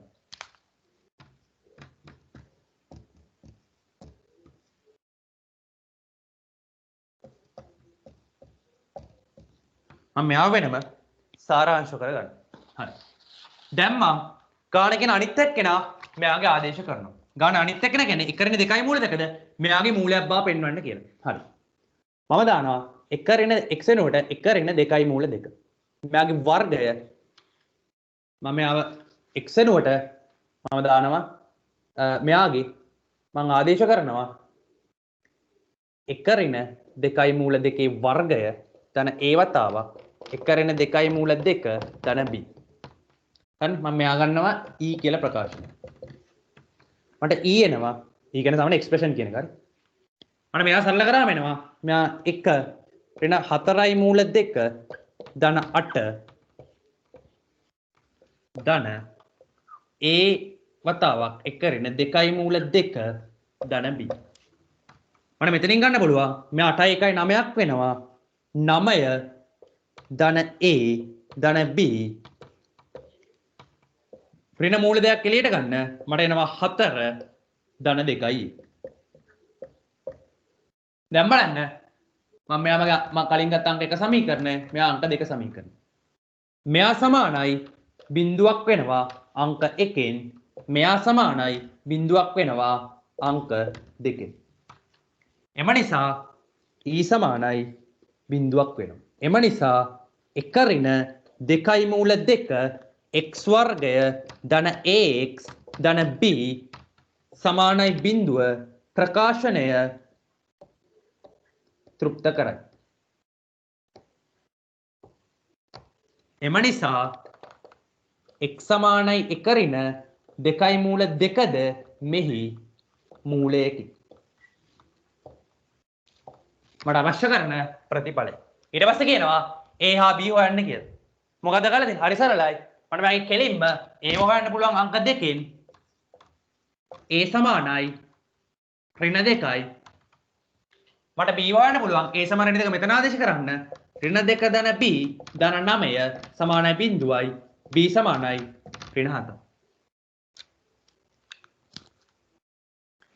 සරල දෙයක්. මොකද මෙතනින් කෙලින්ම මේ සමගාමී සමීකරණය විසඳන්න තියෙන්නේ. මාළු දෙයක්.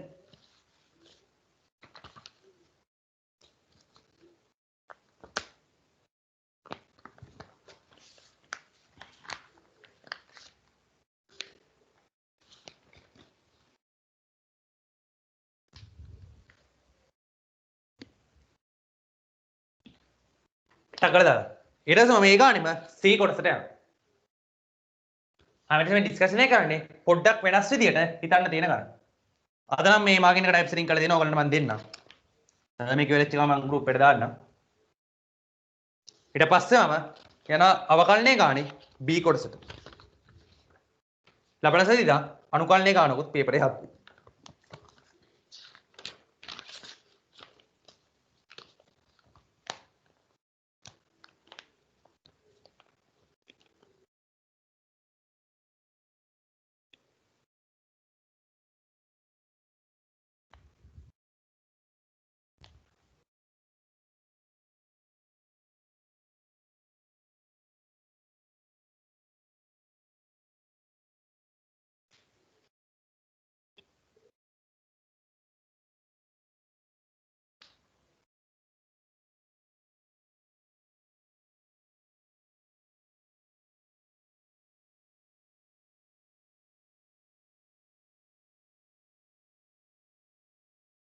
ටක් ගාලා මේක නෝට් එකක් දාගන්න.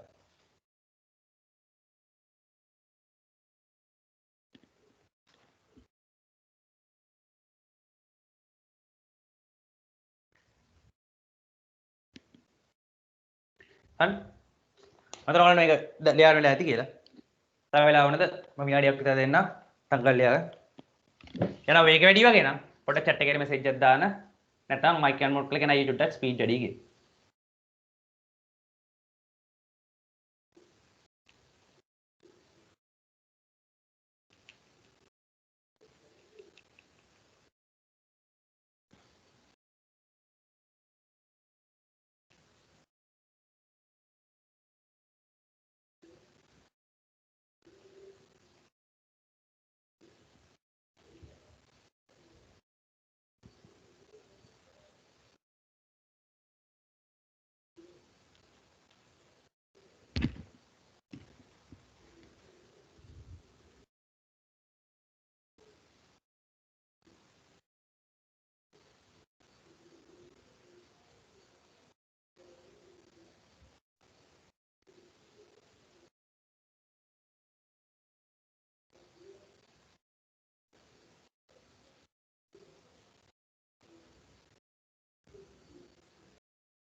ඔකේ පස්සේ ඔය ගානෙම C කොටස හදනවා ඉස්සෙල්ලා. හරි. හරි. මම දැන් ඔකට වෙලාව ඇති ඕගොල්ලන්ට.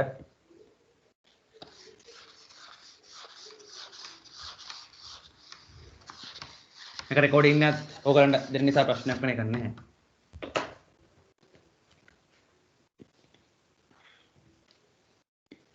මෙයා සමානයි. මට C කොටස කියන්නේ 11 වෙනි ගානේ. 2 ලැම්ඩා ඍණ 1 x වර්ගය ධන ලැම්ඩා ධන 1 x ඍණ 5 ලැම්ඩා වර්ගය ධන 2 සමානයි බිඳුව සමීකරණයට තාත්වික මූල පැවතීම සඳහා මූලයක් ධන මූලයක් සහ ඍණ මූලයක් පවතින ලැම්ඩායි අගපරාසය සර්. හරි. ධන ඍණ මූල පැවතීම කෙසේ වෙතත් මෙයාගේ තාත්වික මූල පැවතීමේ ලැම්ඩා පරාසය අපි ඉස්සෙල්ලා හොයලෙමු. නැත්නම් අපිට කෙලින්ම ලැම්ඩා වලට උත්තරයක් එයි. ඒ පරාසය තුල තාත්වික මූල පවතින්නේ නැත්නම් වැඩක් නැහැ. හරි. එහෙනම් මෙයාගේ විවේචකය සලකන්න අපිට සමීකරණය වර්ග සමීකරණයක මූලවල ස්වභාවය නිර්ණය කිරීමට පවතින ප්‍රධානතම දේ තමයි විවේචකය. අපිට විවේචකය ගන්න පුළුවන් ඩෙල්ටා x සමානයි ලැම්ඩා ධන 1 වර්ගය ඍණ කියන්නේ b වර්ගය ඉන්න 4යි ac 4 වතාවක් වර්ග x වර්ග පදයේ සංගුණකය වතාවක් නියත පදය. මෙයාමට එනවා ලැම්ඩා වර්ගය ධන 2 ලැම්ඩා ධන 1 ඍණ 4 වතාවක් මෙයාගෙන් වැඩි කරන්න 4යි ලැම්ඩා ඍණ 10යි ලැම්ඩා 3 වෙනි බලය ඍණ 2 ධන 5යි ලැම්ඩා වර්ගය. මට මෙයා එනවා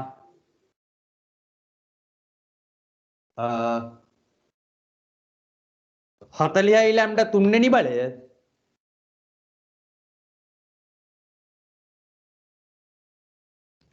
ඍණ 4යි ලැම්ඩා 3 වෙනි බලය නැත්නම් ඒ කියන්නේ මේ අසුරු කරන්නේ ලැම්ඩා වර්ගය ධන 2යි ලැම්ඩා ධන 1 ඍණ 4යි ලැම්ඩා කියන්නේ ඍණ 16යි ලැම්ඩා ධන 40යි ලැම්ඩා 3 වෙනි බලය ඍණ 8 ධන 20 ඍණ 20යි ලැම්ඩා වර්ගය.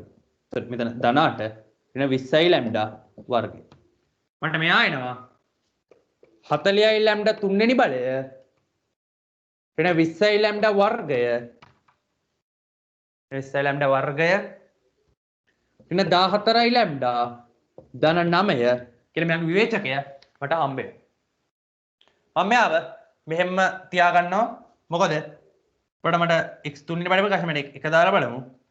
සාධක ටික සංකීර්ණ ප්‍රකාශනයක් හම්බෙන්නේ. ඒක නිසා මම මෙයාව මෙහෙම විවේචකේ තියාගන්නවා. ඊට පස්සේ මම දන්නවා මෙයාගේ මූලවල ගුණිතය. මෙයාගේ මූල α, β කියලා මම උපකල්පනය කරොත්. මොකද විවේචකේ සංකීර්ණ ප්‍රකාශනයක් නිසා මම මෙතනින් මෙහාට සුළු කරන්න යන්නේ නැහැ. මම මෙයා කෙලින්ම මූල α, β කියලා උපකල්පනය කරනවා. උපකල්පනය කරොත් මට හම්බෙනවා මෙයාගේ නියත පදය වෙන්නේ α β වෙන්න ඕනේ c බෙදීමයි. හරි.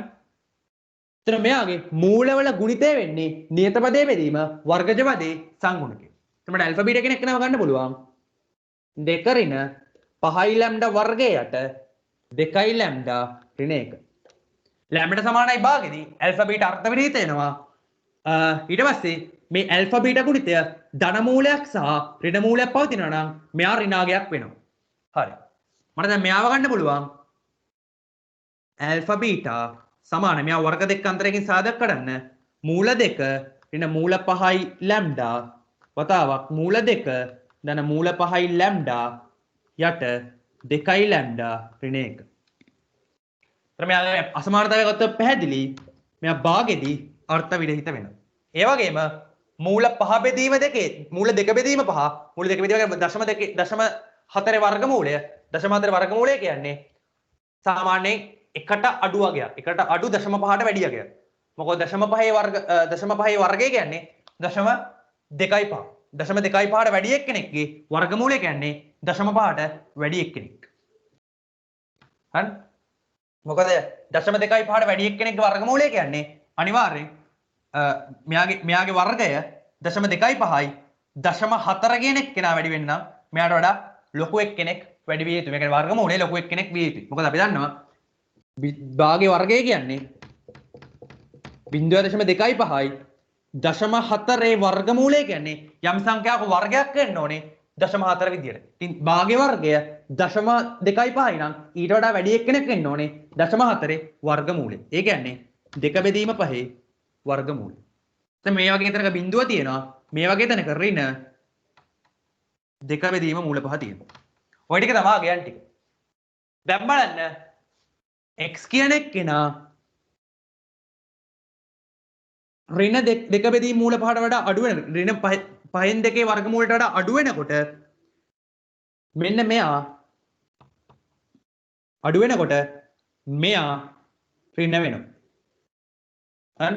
මොකද මෙයා මීටර අඩු වෙනවා කියන්නේ මෙයාගේ ප්‍රත ඍණ මූලයකට වැඩි වෙලා මේ පදේ ඍණ වෙනවා. මේ පදේ කොහොමත් ඍණ වෙනවා. මොකද මෙයාගේ පදේ මූල පහෙන් දෙකට මෙයාගේ අතර මෙයාගේ ධන මූලය කියලා මෙයා ධනාගයක් බාටපත් වෙනවා. මොකද මෙයා ඍණාගයක් ඉන්නේ. මෙයා ඍණ ධන වෙලා මෙයා ධනාගයක් බාටපත් වෙනවා. පල්ලහැ එක්කෙනා මෙයා 2යි ලැම්ඩා ඍණ 1 2යි ලැම්ඩා කියන එක්කෙනා මූල 2 බෙදීම 5ට වඩා වැඩි. ඒකනේ මූල 2 බෙදීම 5 කියන්නේ ඇත්තරම ඍණ භාගයට වඩා අඩු වගයක්. ඍණ භාගයට අඩු වගයක් මෙයාට එද්දී මෙයා ඍණ වෙනවා. ඒ නිසා මේ කලාපෙදී මෙයා ධන වෙනවා. ඊට පස්සේ මේ දෙන අතර වගයක් දාලා බලන්න. බිඳුව වගයක් දැම්මොත් මෙයා ධන මෙයාත් ධන යට එක්කෙනා ඍණ. මැද කලාපෙදී මෙයා ඍණ වෙනවා. ආයි මේ පැත්තට ගියොත් මෙයා මූල 2 බෙදීම 5ට වැඩි වුණොත් මෙයා ධන වෙනවා. මේ සංඝටකය මූල 5 බෙදීම 2කට වඩා වැඩි වුණොත් මෙයා ඍණ වෙනවා. යට එක්කෙනා ධන වෙනවා. එතන මේ කලාපය ඍණ වෙනවා. හරි? මේ කලාපෙත් ඍණ වෙනවා. එතකොට මෙයාගේ ලැම්ඩා විශාලයි ඍණ දෙක බෙදීම මූල පහ නම් මෙයා නියත ලෙස මෙයාගේ මූලවලට ධන මූලයක් සහ ඍණ මූලයක් පවතිනවා. හැබැයි ගාන පොඩි අවුලක් තියෙනවා.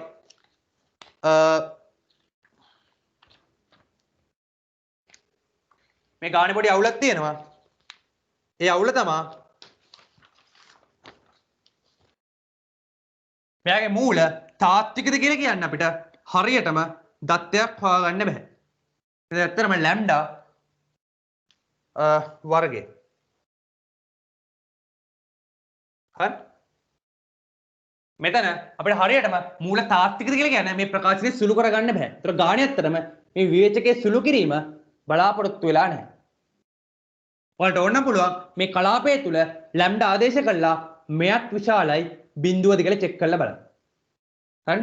ඒ කොටස ගාණේ බලාපොරොත්තු වෙලා නැහැ. ගාණේ බලාපොරොත්තු වෙලා තියෙන්නේ මූලවල ගුණිතය ඍණ වීම සලකලා ලැම්ඩා හයගේ විචලනය වෙන ආකාරය විස්තර කරන්න. ඒ ගාණේ ඇත්තටම පොඩි අවුලක් තියෙනවා. මොකද ධන සහ ඍණ මූල ගැන කතා කරන්න ඉස්සෙල්ලා මූල තාත්වික නැද්ද යන්න අපි චෙක් කරලා ඉන්න ඕනේ.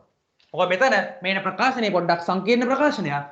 නමුත් අපිට උත්තරය කරන්න තියෙන්නේ මේ විදිහට. කියන අපිට සාමාන්‍ය ඇල්ෆබෙට් ගුණිතය චෙක් කරන එක. ඕක නෝට් එකක් දාගන්න.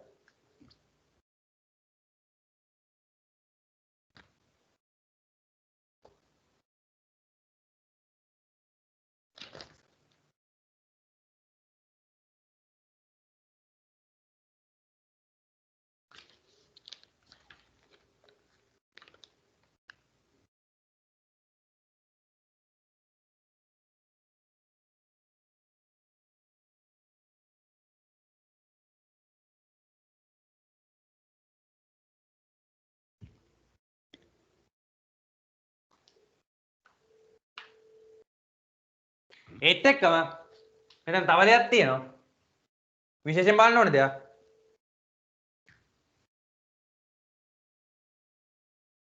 මෙතනදී මෙයා අර්ථ වෙන තැන මට ලැම්ඩා අසමානයි භාගය වෙන්න ඕනේ. ලැම්ඩා සමානයි භාගය වුණොත් මට මූලයක් පවතින්නේ නැති වෙනවා. හරි? එක්ක ඔයා ඉන්න ඕනේ භාගය සහ ඍණ මූල දෙක බෙදීම පහ අතර. එහෙම නැත්නම් භාගය සහ ධන මූල දෙක බෙදීම පහ අතර.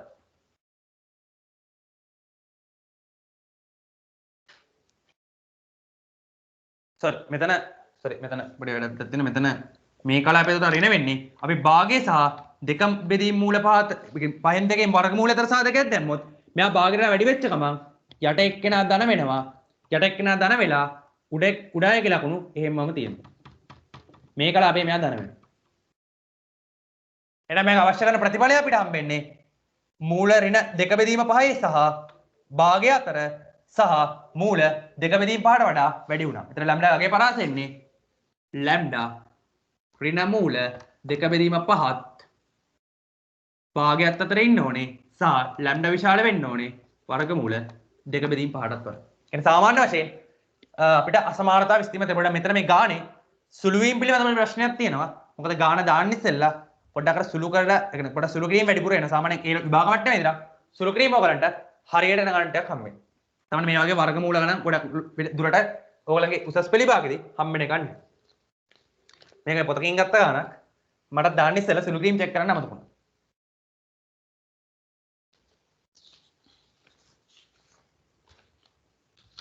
හරි. ඊට පස්සේ අපි යමු අවකලනයේ ගානේ B කොටසට. ඒකත් විශේෂම මට්ටමේ ගාන. ඔකට ගල දාන්න විනාඩියක් විතර දෙන්න. නෝට් එක දාගන්න. අපි ඊළඟට යමු අවකලනයේ කොටසේ ගානේ B කොටසට.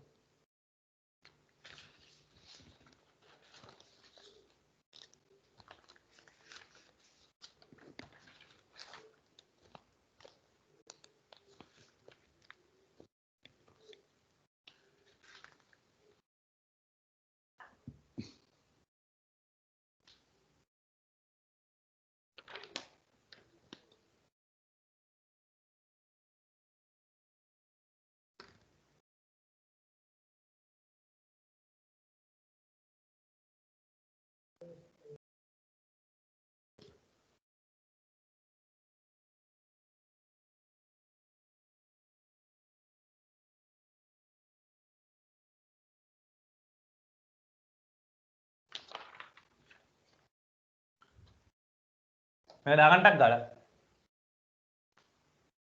මේකන පොඩ්ඩක් ඔයාලා මාගින් එකෙත් පොඩ්ඩක් මෙතන ලකුණු සලකන එකේ පොඩි අවුලක් වෙලා තියෙන එක මම හදලා මාගින් දාන්න එක.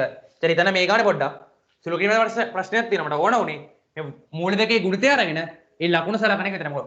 මොකද අපිට ලකුණු දෙකකින් මූල තියෙනවා කියන්නේ මූල දෙකේ ගුණිතය ඍණ සංඛ්‍යාවක් විය යුතුයි. මොකද ධන සංඛ්‍යාවක සහ ඍණ සංඛ්‍යාවක ගුණිතය නියත වශයෙන්ම ඍණ සංඛ්‍යාවක්.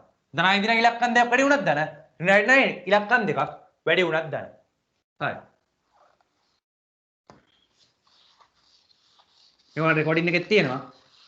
මම වෙනවා දැන් අවකලනය ගානේ B කොටසට.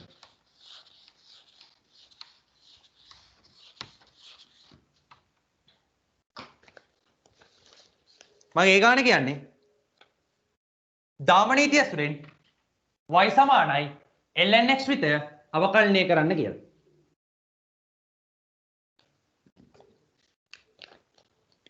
මට එනවා දාමනීතිය ඇසුරෙන් y සමානයි lnx විතය අවකලනය කරන්න කියලා.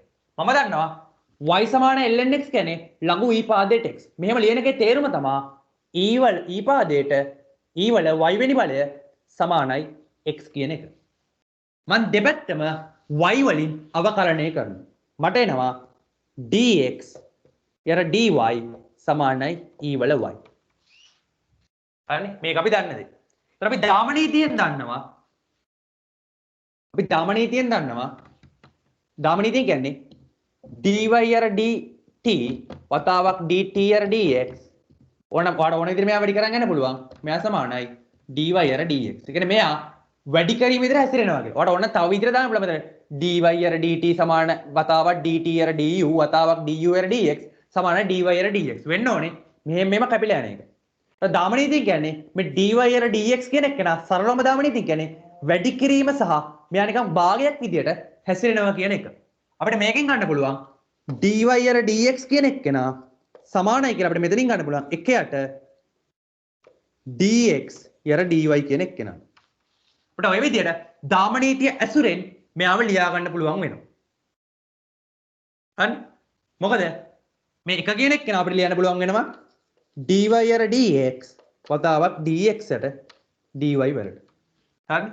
මෙයා සමාන වෙනවා dy යට dy. ඒ කියන්නේ y කියන එක නා y විශේෂම අවකලනය කළා. එයාගේ ආන්සර් එක එකක් වෙන්න ඕනේ. මෙයා සමාන එකක් වේ යුතුයි. ඒකෙන් තමයි මේ කරන්නේ. dy යර d කියන්නේ y කියන එක නා y විශේෂම අවකලනය කරාම ප්‍රතිඵල එකක් වෙන්න ඕනේ. ඒ සතුවිල්ල භාවිතා කරලා අපිට පුළුවන් මෙයාව කෙලින්ම අනිත් පැත්ත ගැවුවා කියලා. dy යර dx කියන එක නා 1යට dx යර dy කියලා ලියන්න. ඔන්න දාමනීතිය සුරේව ගන්නට මෙහෙම පෙන්වන්නත් පුළුවන්. කියන්නේ මෙයාව ඔන්න මේ පෙන්වන්නේ ඕනක පෙන්වන්න පුළුවන් dy යට dy සමානයි 1යි. ඔයා dy යර dy කියන එක ලියන්න පුළුවන් dy යර dx වතාවක් dx යර dy කියලා. දාමනීතිය සුරේ. එයා සමානයි 1යි. ඔයාලා මෙතන ලියන්න පුළුවන් dy යර dx සමාන 1යට dx යට dy කියලා. ඔය විදිහට ලියන්න පුළුවන්. එතකොට මට මෙතනින් ගන්න පුළුවන් මේ ඉන්නේ මගේ x මන්. මට එනවා dx ර dy සමානයි x. මම දන්නවා dy ර dx මම දැන් කලින් පෙන්නපු විදිහට 1යට dx ර dy නිසා මට මෙයාව ලියන්න පුළුවන් 1යට x කියලා. ඒක නිසා මට හොයන්න පුළුවන් dy ර dx සමානයි 1 බෙදීම x.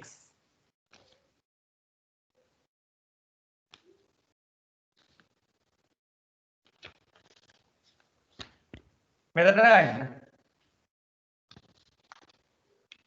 ටක් කරලා දාගන්න. මිනිත් දෙකක් නෝට් ඩවුන් කරගන්න. ඊට පස්සේ කියනවා y සමාන lnx ප්‍රමූල ධර්මකින් අවකලනයෙන් dy යට dx සඳහා තවත් ප්‍රකාශනයක් ලබාගෙන ඉහත ප්‍රකාශන දෙක සුදුසු පරිදි භාවිත කිරීමෙන් මෙයා බව පෙන්වන්න කියලා. කියන්නේ L ඒ කියන්නේ සීමාවක් දීලා එයාව පෙන්වන්න කියලා. ඕක දාගන්න. අපි ඊට පස්සේ ගාන ඊළඟ කොටසට යමු.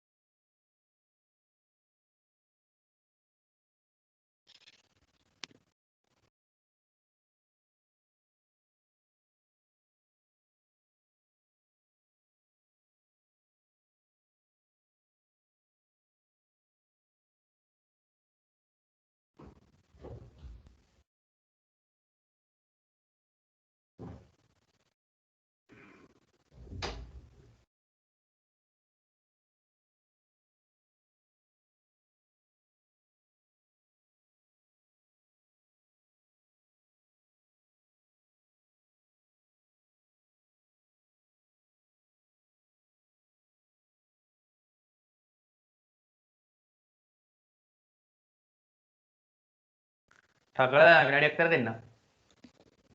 හරි. ඊට පස්සේ කියනවා මෙයාව ප්‍රමූල ධර්ම වලින් අවකලනය කරන්න කියලා. බලමු. ප්‍රමූල ධර්ම අවකලනය කරද්දී මම අවකලනයේ සෙමිනාර් එකෙත් මේක කරා. මට ගන්න පුළුවන් y ධන delta y සමානයි ln x ධන delta x.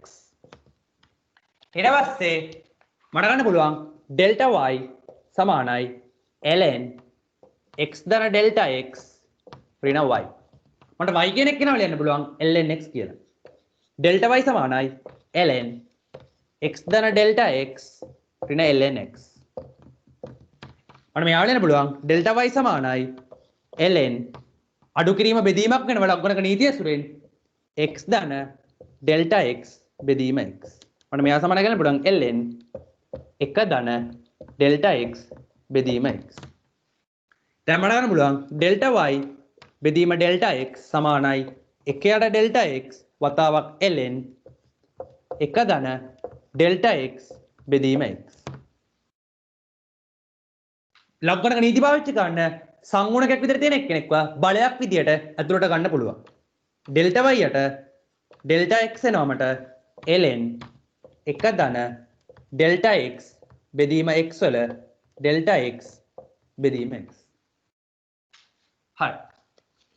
දැන් මෙයාක අවකල සංගුණය කියන්නේ අපි දන්නවා dy dx කියන්නේ ප්‍රමූල ධර්මකින් අවකලනයේදී සීමාව delta x බිඳුවට යද්දී delta y බෙදීම delta x මෙයා සමානයි සීමාව delta x බිඳුවට යද්දී ln 1 ධන delta x බෙදීම x delta x බෙදීම x sorry මෙයා එක බෙදීම delta x නේ sorry මෙයා එක බෙදීම delta x හරි මෙතනට මොකෝ මෙයාවනේ ඇතුළට මෙයාව බලයක් විදියට අපිට ඇතුළට යන්න පුළුවන් අපි දන්නවා ln තමයි තමයි log x a කෙනෙක් කෙනා අපිට ලියන්න පුළුවන් a log x කියලා. බලය ඉවතර ගන්න පුළුවන්. ඒ වගේම බලය ඕන ඇතුළට දාන්න පුළුවන්. අපි දන්නවා dy dx කියන්නේ 1 යට x. අපි දන්නවා 1 යට x සමානයි සීමාව 1 ධන delta x බෙදීම x වතාවක් 1 යට delta x. මෙතනට එන්න. ඊට පස්සේ මට මෙයාගෙන් දාගන්න පුළුවන් 1 සමානයි x ln 1 ධන delta x බෙදීම x වල 1 යට delta x. මෙයාගේ ආයි බලය ඇතුළට ගන්න මට මෙතන ලියන්න පුළුවන් 1 සමානයි ln 1 ධන delta x බෙදීම x වල මෙතන x බෙදීම delta x. මම මෙයාව ලියා ගන්නවා ln 1 ධන 1 යට x බෙදීම delta x වල delta x බෙදීම x සමාන වෙනවා 1ට. මෙයාගේ සීමාව sorry මෙතන සීමාවක් වෙනවා මේක මැදියන මම මකලා තියන්න. තකල ඔයගොල්ලෝ මෙතනට එන ගන්නකො. මෙතනට එන්න. ඊට සම්මා කළා. ආය උඩින් ලිය නැත්තම් අපහැදිලිලු. මෙතනට එන්න. ඊට මේ ටිකම කළා ආයි. උඩේ ඉඳන් මෙයාගේ ඉඳන් හදන්න යනවා. සීමාව මෙතන delta x බිඳුවට යද්දි. බිඳුවට යනවා. හරි. අපි කරේ පුළුවන් තරම් මොකද මගේ පෙන්වන්න කියන සීමාවට පෙන්වන්න තියෙන අන්තිමට සීමාව t කියන එක්කෙනා අනන්තයට යනකොට 1 ධන 1 බෙදීම t වල t සමානයි e කිය. මට මේ ආදා පෙන්වන්න තියෙන්නේ. හරි. මම ඒක නිසා පුළුවන් තරම් මේ සීමාව වෙන තැන් ln ලකුණ ඇතුළට ගන්න උත්සාහ කරනවා. මෙතන සීමාව delta x බිඳුවේදී යද්දි ln. ටක් ගාලා එන්න. ලියා ගන්න. ඊට දෙයක් දෙන්න ටක් ගාලා ලියා ගන්න. ටක් ගාලා මෙතනට එන්න. මෙතනින් මෙතනට ආවා. ප්‍රමූල අවකලනය වගේ සරලව ලක්ගණක නීති පාවිච්චි කරලා මේ ගාන සුළු කරනවා. ටක් ගාලා එන්න උතන්ට.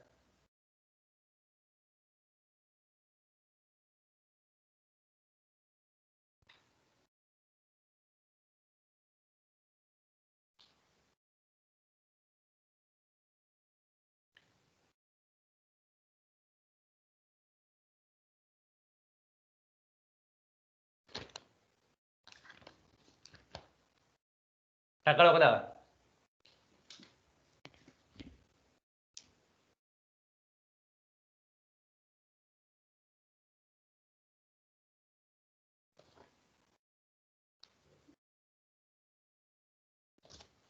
හරි. ටක්කල මෙතනට එන්න. විනාඩියක් විතර දෙන්න. ටක්කල එන්න.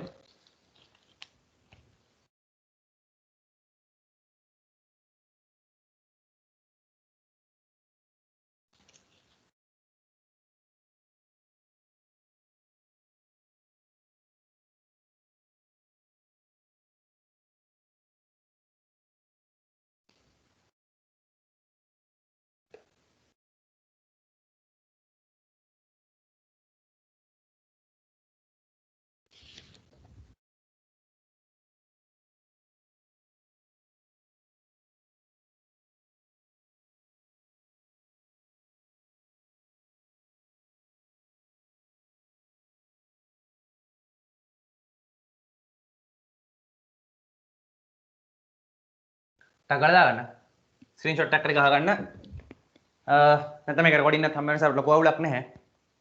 ටක්කල මේක ලියා ගන්න.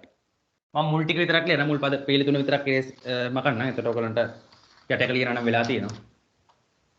මම ගන්නවා දැන් යට මේකෙන් මම ලියන්න පුළුවන් එක සමානයි x වතාවක් සීමාව ඩෙල්ටා x බිඳුව වෙත යනකොට ln එක ධන ඩෙල්ටා x බෙදීම x වල බලය එක යට ඩෙල්ටා x. දැන් බලන්න ඩෙල්ටා x ගේ සීමාව ගනිද්දී x කියන්නේ එතන මොකද ඩෙල්ටා x වෙනස් වුණා කියලා x වෙනස් වෙන්නේ නැහැ. x කියන එක නා ඩෙල්ටා x මත තීරණය වෙන කෙනෙක් නෙමෙයි. ඒ නිසා මට x සීමාව ලකුණෙන් ඇතුළට වැඩි කිරීමක් විදියට ගන්න පුළුවන්. මට මෙයා සමාන කියලා යන්න පුළුවන් සීමාව ඩෙල්ටා x බිඳුව වෙත යනකොට x ln එක ධන ඩෙල්ටා x බෙදීම x බලන ගාන හැදෙන විදිය ඩෙල්ටා x. ඊට පස්සේ මට මේ x කියන එක්කෙනාව ලක්ගණක නීති පාවිච්චි කරලා ln ලකුණ ඇතුළට ගන්න පුළුවන්. මට මෙතනින් එනවා මෙයා සමාන සීමාව ඩෙල්ටා x බිඳුවට යද්දී ln එක ධන ඩෙල්ටා x බෙදීම x වතාවක් x බෙදීම ඩෙල්ටා x. මම මෙයාව සමානයි කියලා ලියා ගන්නවා. බලන්න මෙතන ඉන්නවා දැන් මගේ ප්‍රකාශනයේ තියෙන්නේ මෙහෙම එක්කෙනෙක්ව පෙන්නන.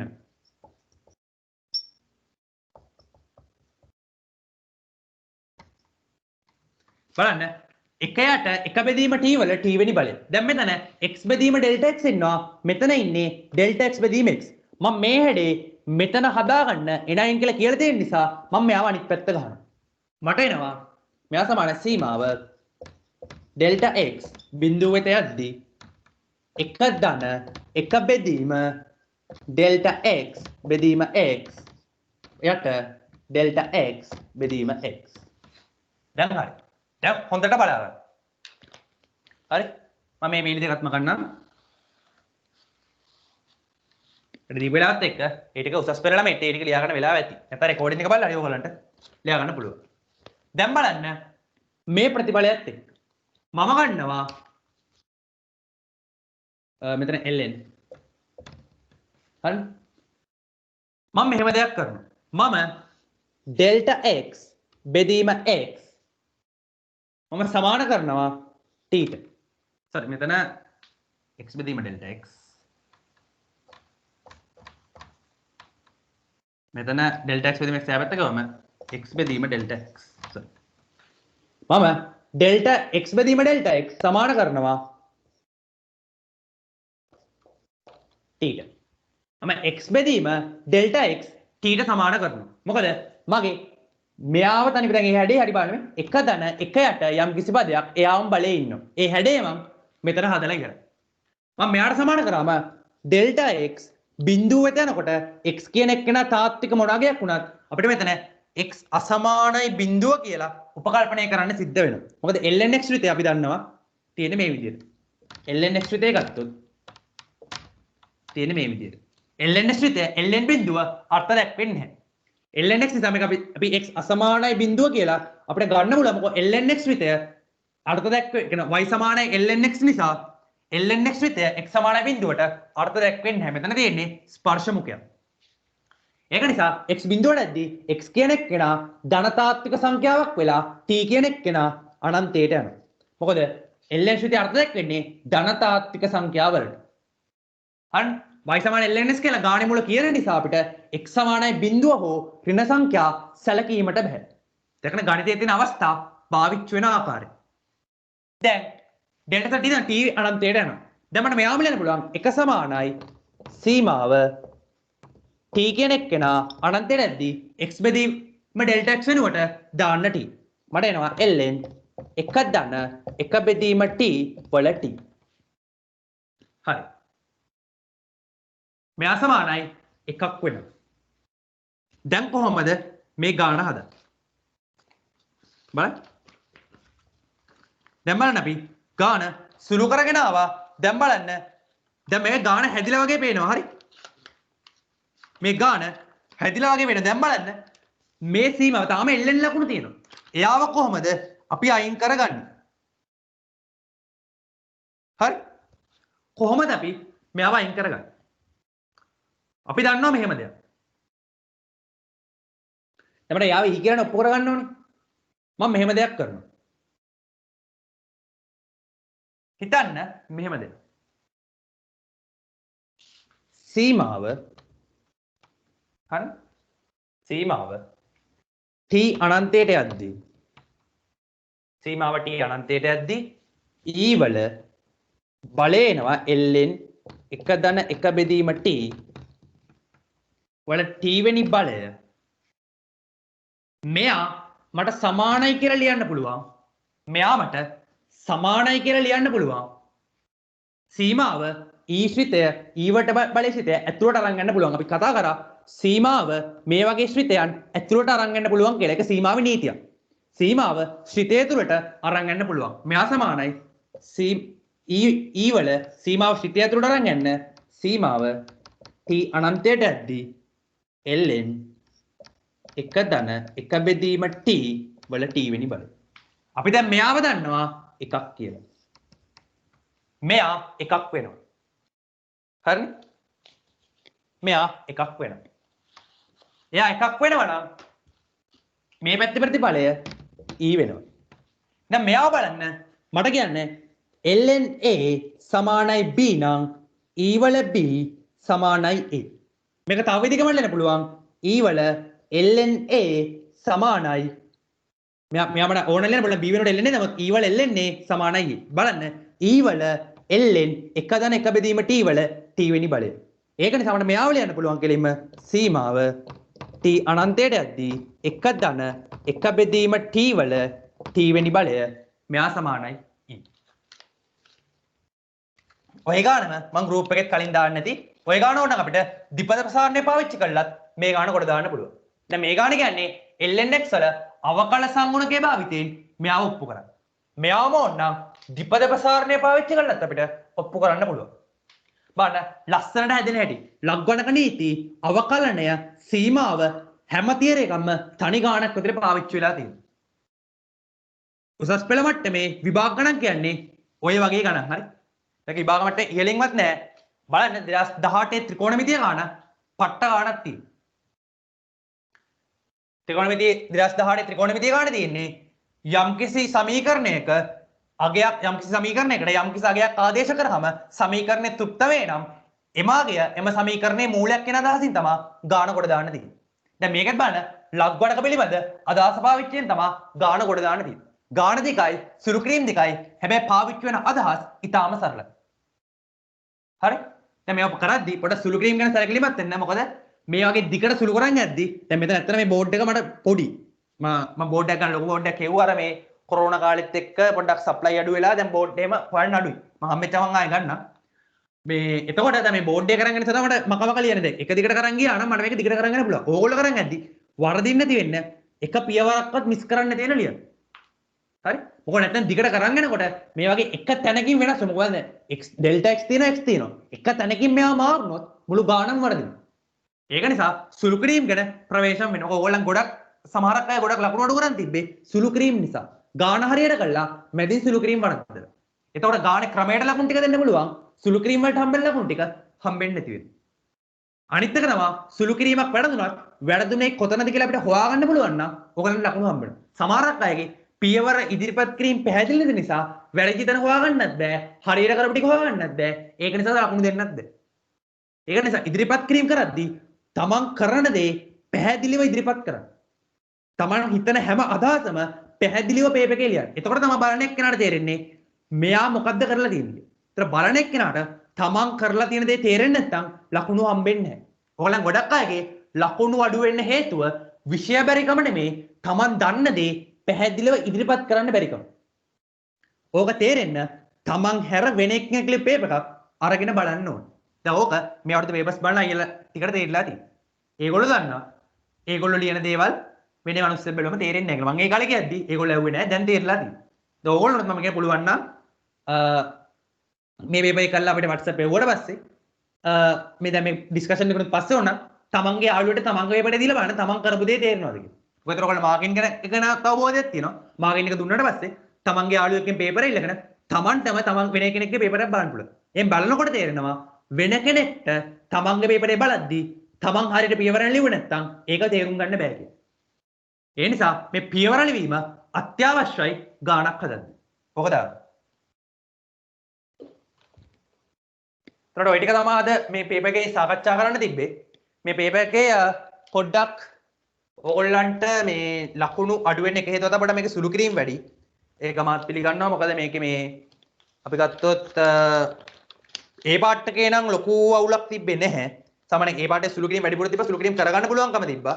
අර B පාර්ට් එකේ සමහර ගණන් වලදී අර මොකෝ ගිය සතියේ තිබ්බ මේකත් එක පේපර් එක හදනකොට සමහරක් ගණන් චෙක් කරලා බලන්න වෙනවා හරියට සුළු කිරීම වෙනවද කියලා. ඊට පස්සේ දැන් ඒකත් වෙන එකක් නැහැ. අපි ගොඩක් චෙක් කරලා බලනවා. මොකද මේ පේපර්ස් ටික හදද්දි පොඩ්ඩක් විශ්චිත් කැම්පස් එකේ වැඩත් එක්ක චුට්ටක් කලබලෙන් තමයි හදන්න උනේ. නමුත් ඔගේ මම හිතන්නේ 11 වෙනි ගානේ C කොටසේ පොඩ්ඩක් සුළු කිරීම සම්බන්ධව පොඩි තාර්කිකමක් ගැටලුවක් තියෙනවා. හැබැයි ඒක ප්‍රශ්නයක් වෙන්නේ නැහැ ගාන කොට දාන්න. මොකද ඕගොල්ලන්ට හරිනම් ඒ ගාන කරද්දි යම්කිසි වර්ග සමීකරණයක ධන මූලයක් හෝ ඍණ මූලයක් පැවතීමට ප්‍රථමයෙන් මූල තාත්වික විය යුතුයි. ඒතර ඒ අවස්ථා දෙකම තෘප්ත විය යුතුයි. හැබැයි ගාන කියලා තියෙන්නේ ගාන ඒගොල්ලෝ බලාපොරොත්තු වෙලා තියෙන්නේ ගාන ගත්ත පොතේ අර මූලවල ගුණිතය සලකලා ගුණිතය ඍණ සංඛ්‍යාවක් කියන එකෙන් ඉස්සරහට යනවා. හැබැයි ඇත්තටම හිතලා ළමයාට මූල තාත්වික විය යුතුයි කියලා සැලකුවත් මම කිව්වා ලකුණු දෙන්න කියලා. මොකද ඔයගොල්ලෝ මූල තාත්වික බව පෙන්විය යුතුයි ධන මූලයක් හෝ ඍණ මූලයක් පැවතින බව කියන්න කලින්. මොකද මූල අතාත්වික වුණොත් මූල ගුණිතය සැලකීමෙන් තේරුමක් නැති වෙනවා. හරි? මොකද මූල සමහරක් වෙලාවට අතාත්වික මූල දෙක ගුණිතයක් ඍණ සංඛ්‍යාවක් වෙන්න පුළුවන්. ඒක නිසා මොකෝ අපි දන්නවා i වර්ගය එකයි හරි සංකීර්ණ සංඛ්‍යාවල අපි දන්නවා i වර්ගය සමානයි ඍණ 1යි. i වර්ගය සමාන ඍණ 1යි නිසා පූර්ණ තාත්වික සංඛ්‍යා දෙක ගුණිතය ඍණ සංඛ්‍යාවක් වෙලා ඒත් අපිට පූර්ණ තාත්වික මූල දෙකක් තිබ්බත් මූලවල ගුණිතය ඍණ 1 වෙන්න පුළුවන්. මොකද සමීකරණයකට වර්ගජ සමීකරණයකට තාත්වික මූල නැහැ කියන එක අදහස් වෙන්නේ මූල නැහැ කියන එක නෙමෙයි. එයාගේ මූල අතාත්විකයි කියන්නේ. ඉතින් එයාට පූර්ණ තාත්වික මූල දෙකක් තිබ්බොත් මොකද වෙන්නේ? මූල දෙකේ ගුණිතය ඍණාගයක් වෙනවා. ඒක නිසා ගානේ පොඩි තර්කමය අවුලක් තියෙනවා. නමුත් ගානේ බලාපොරොත්තු වෙන අදහස පැහැදිලි කරගන්න. මොකද ඒක ඒ ගාන නිසා උත්තරය ගැන ඔයගොල්ලෝ වද වෙන්න එපා.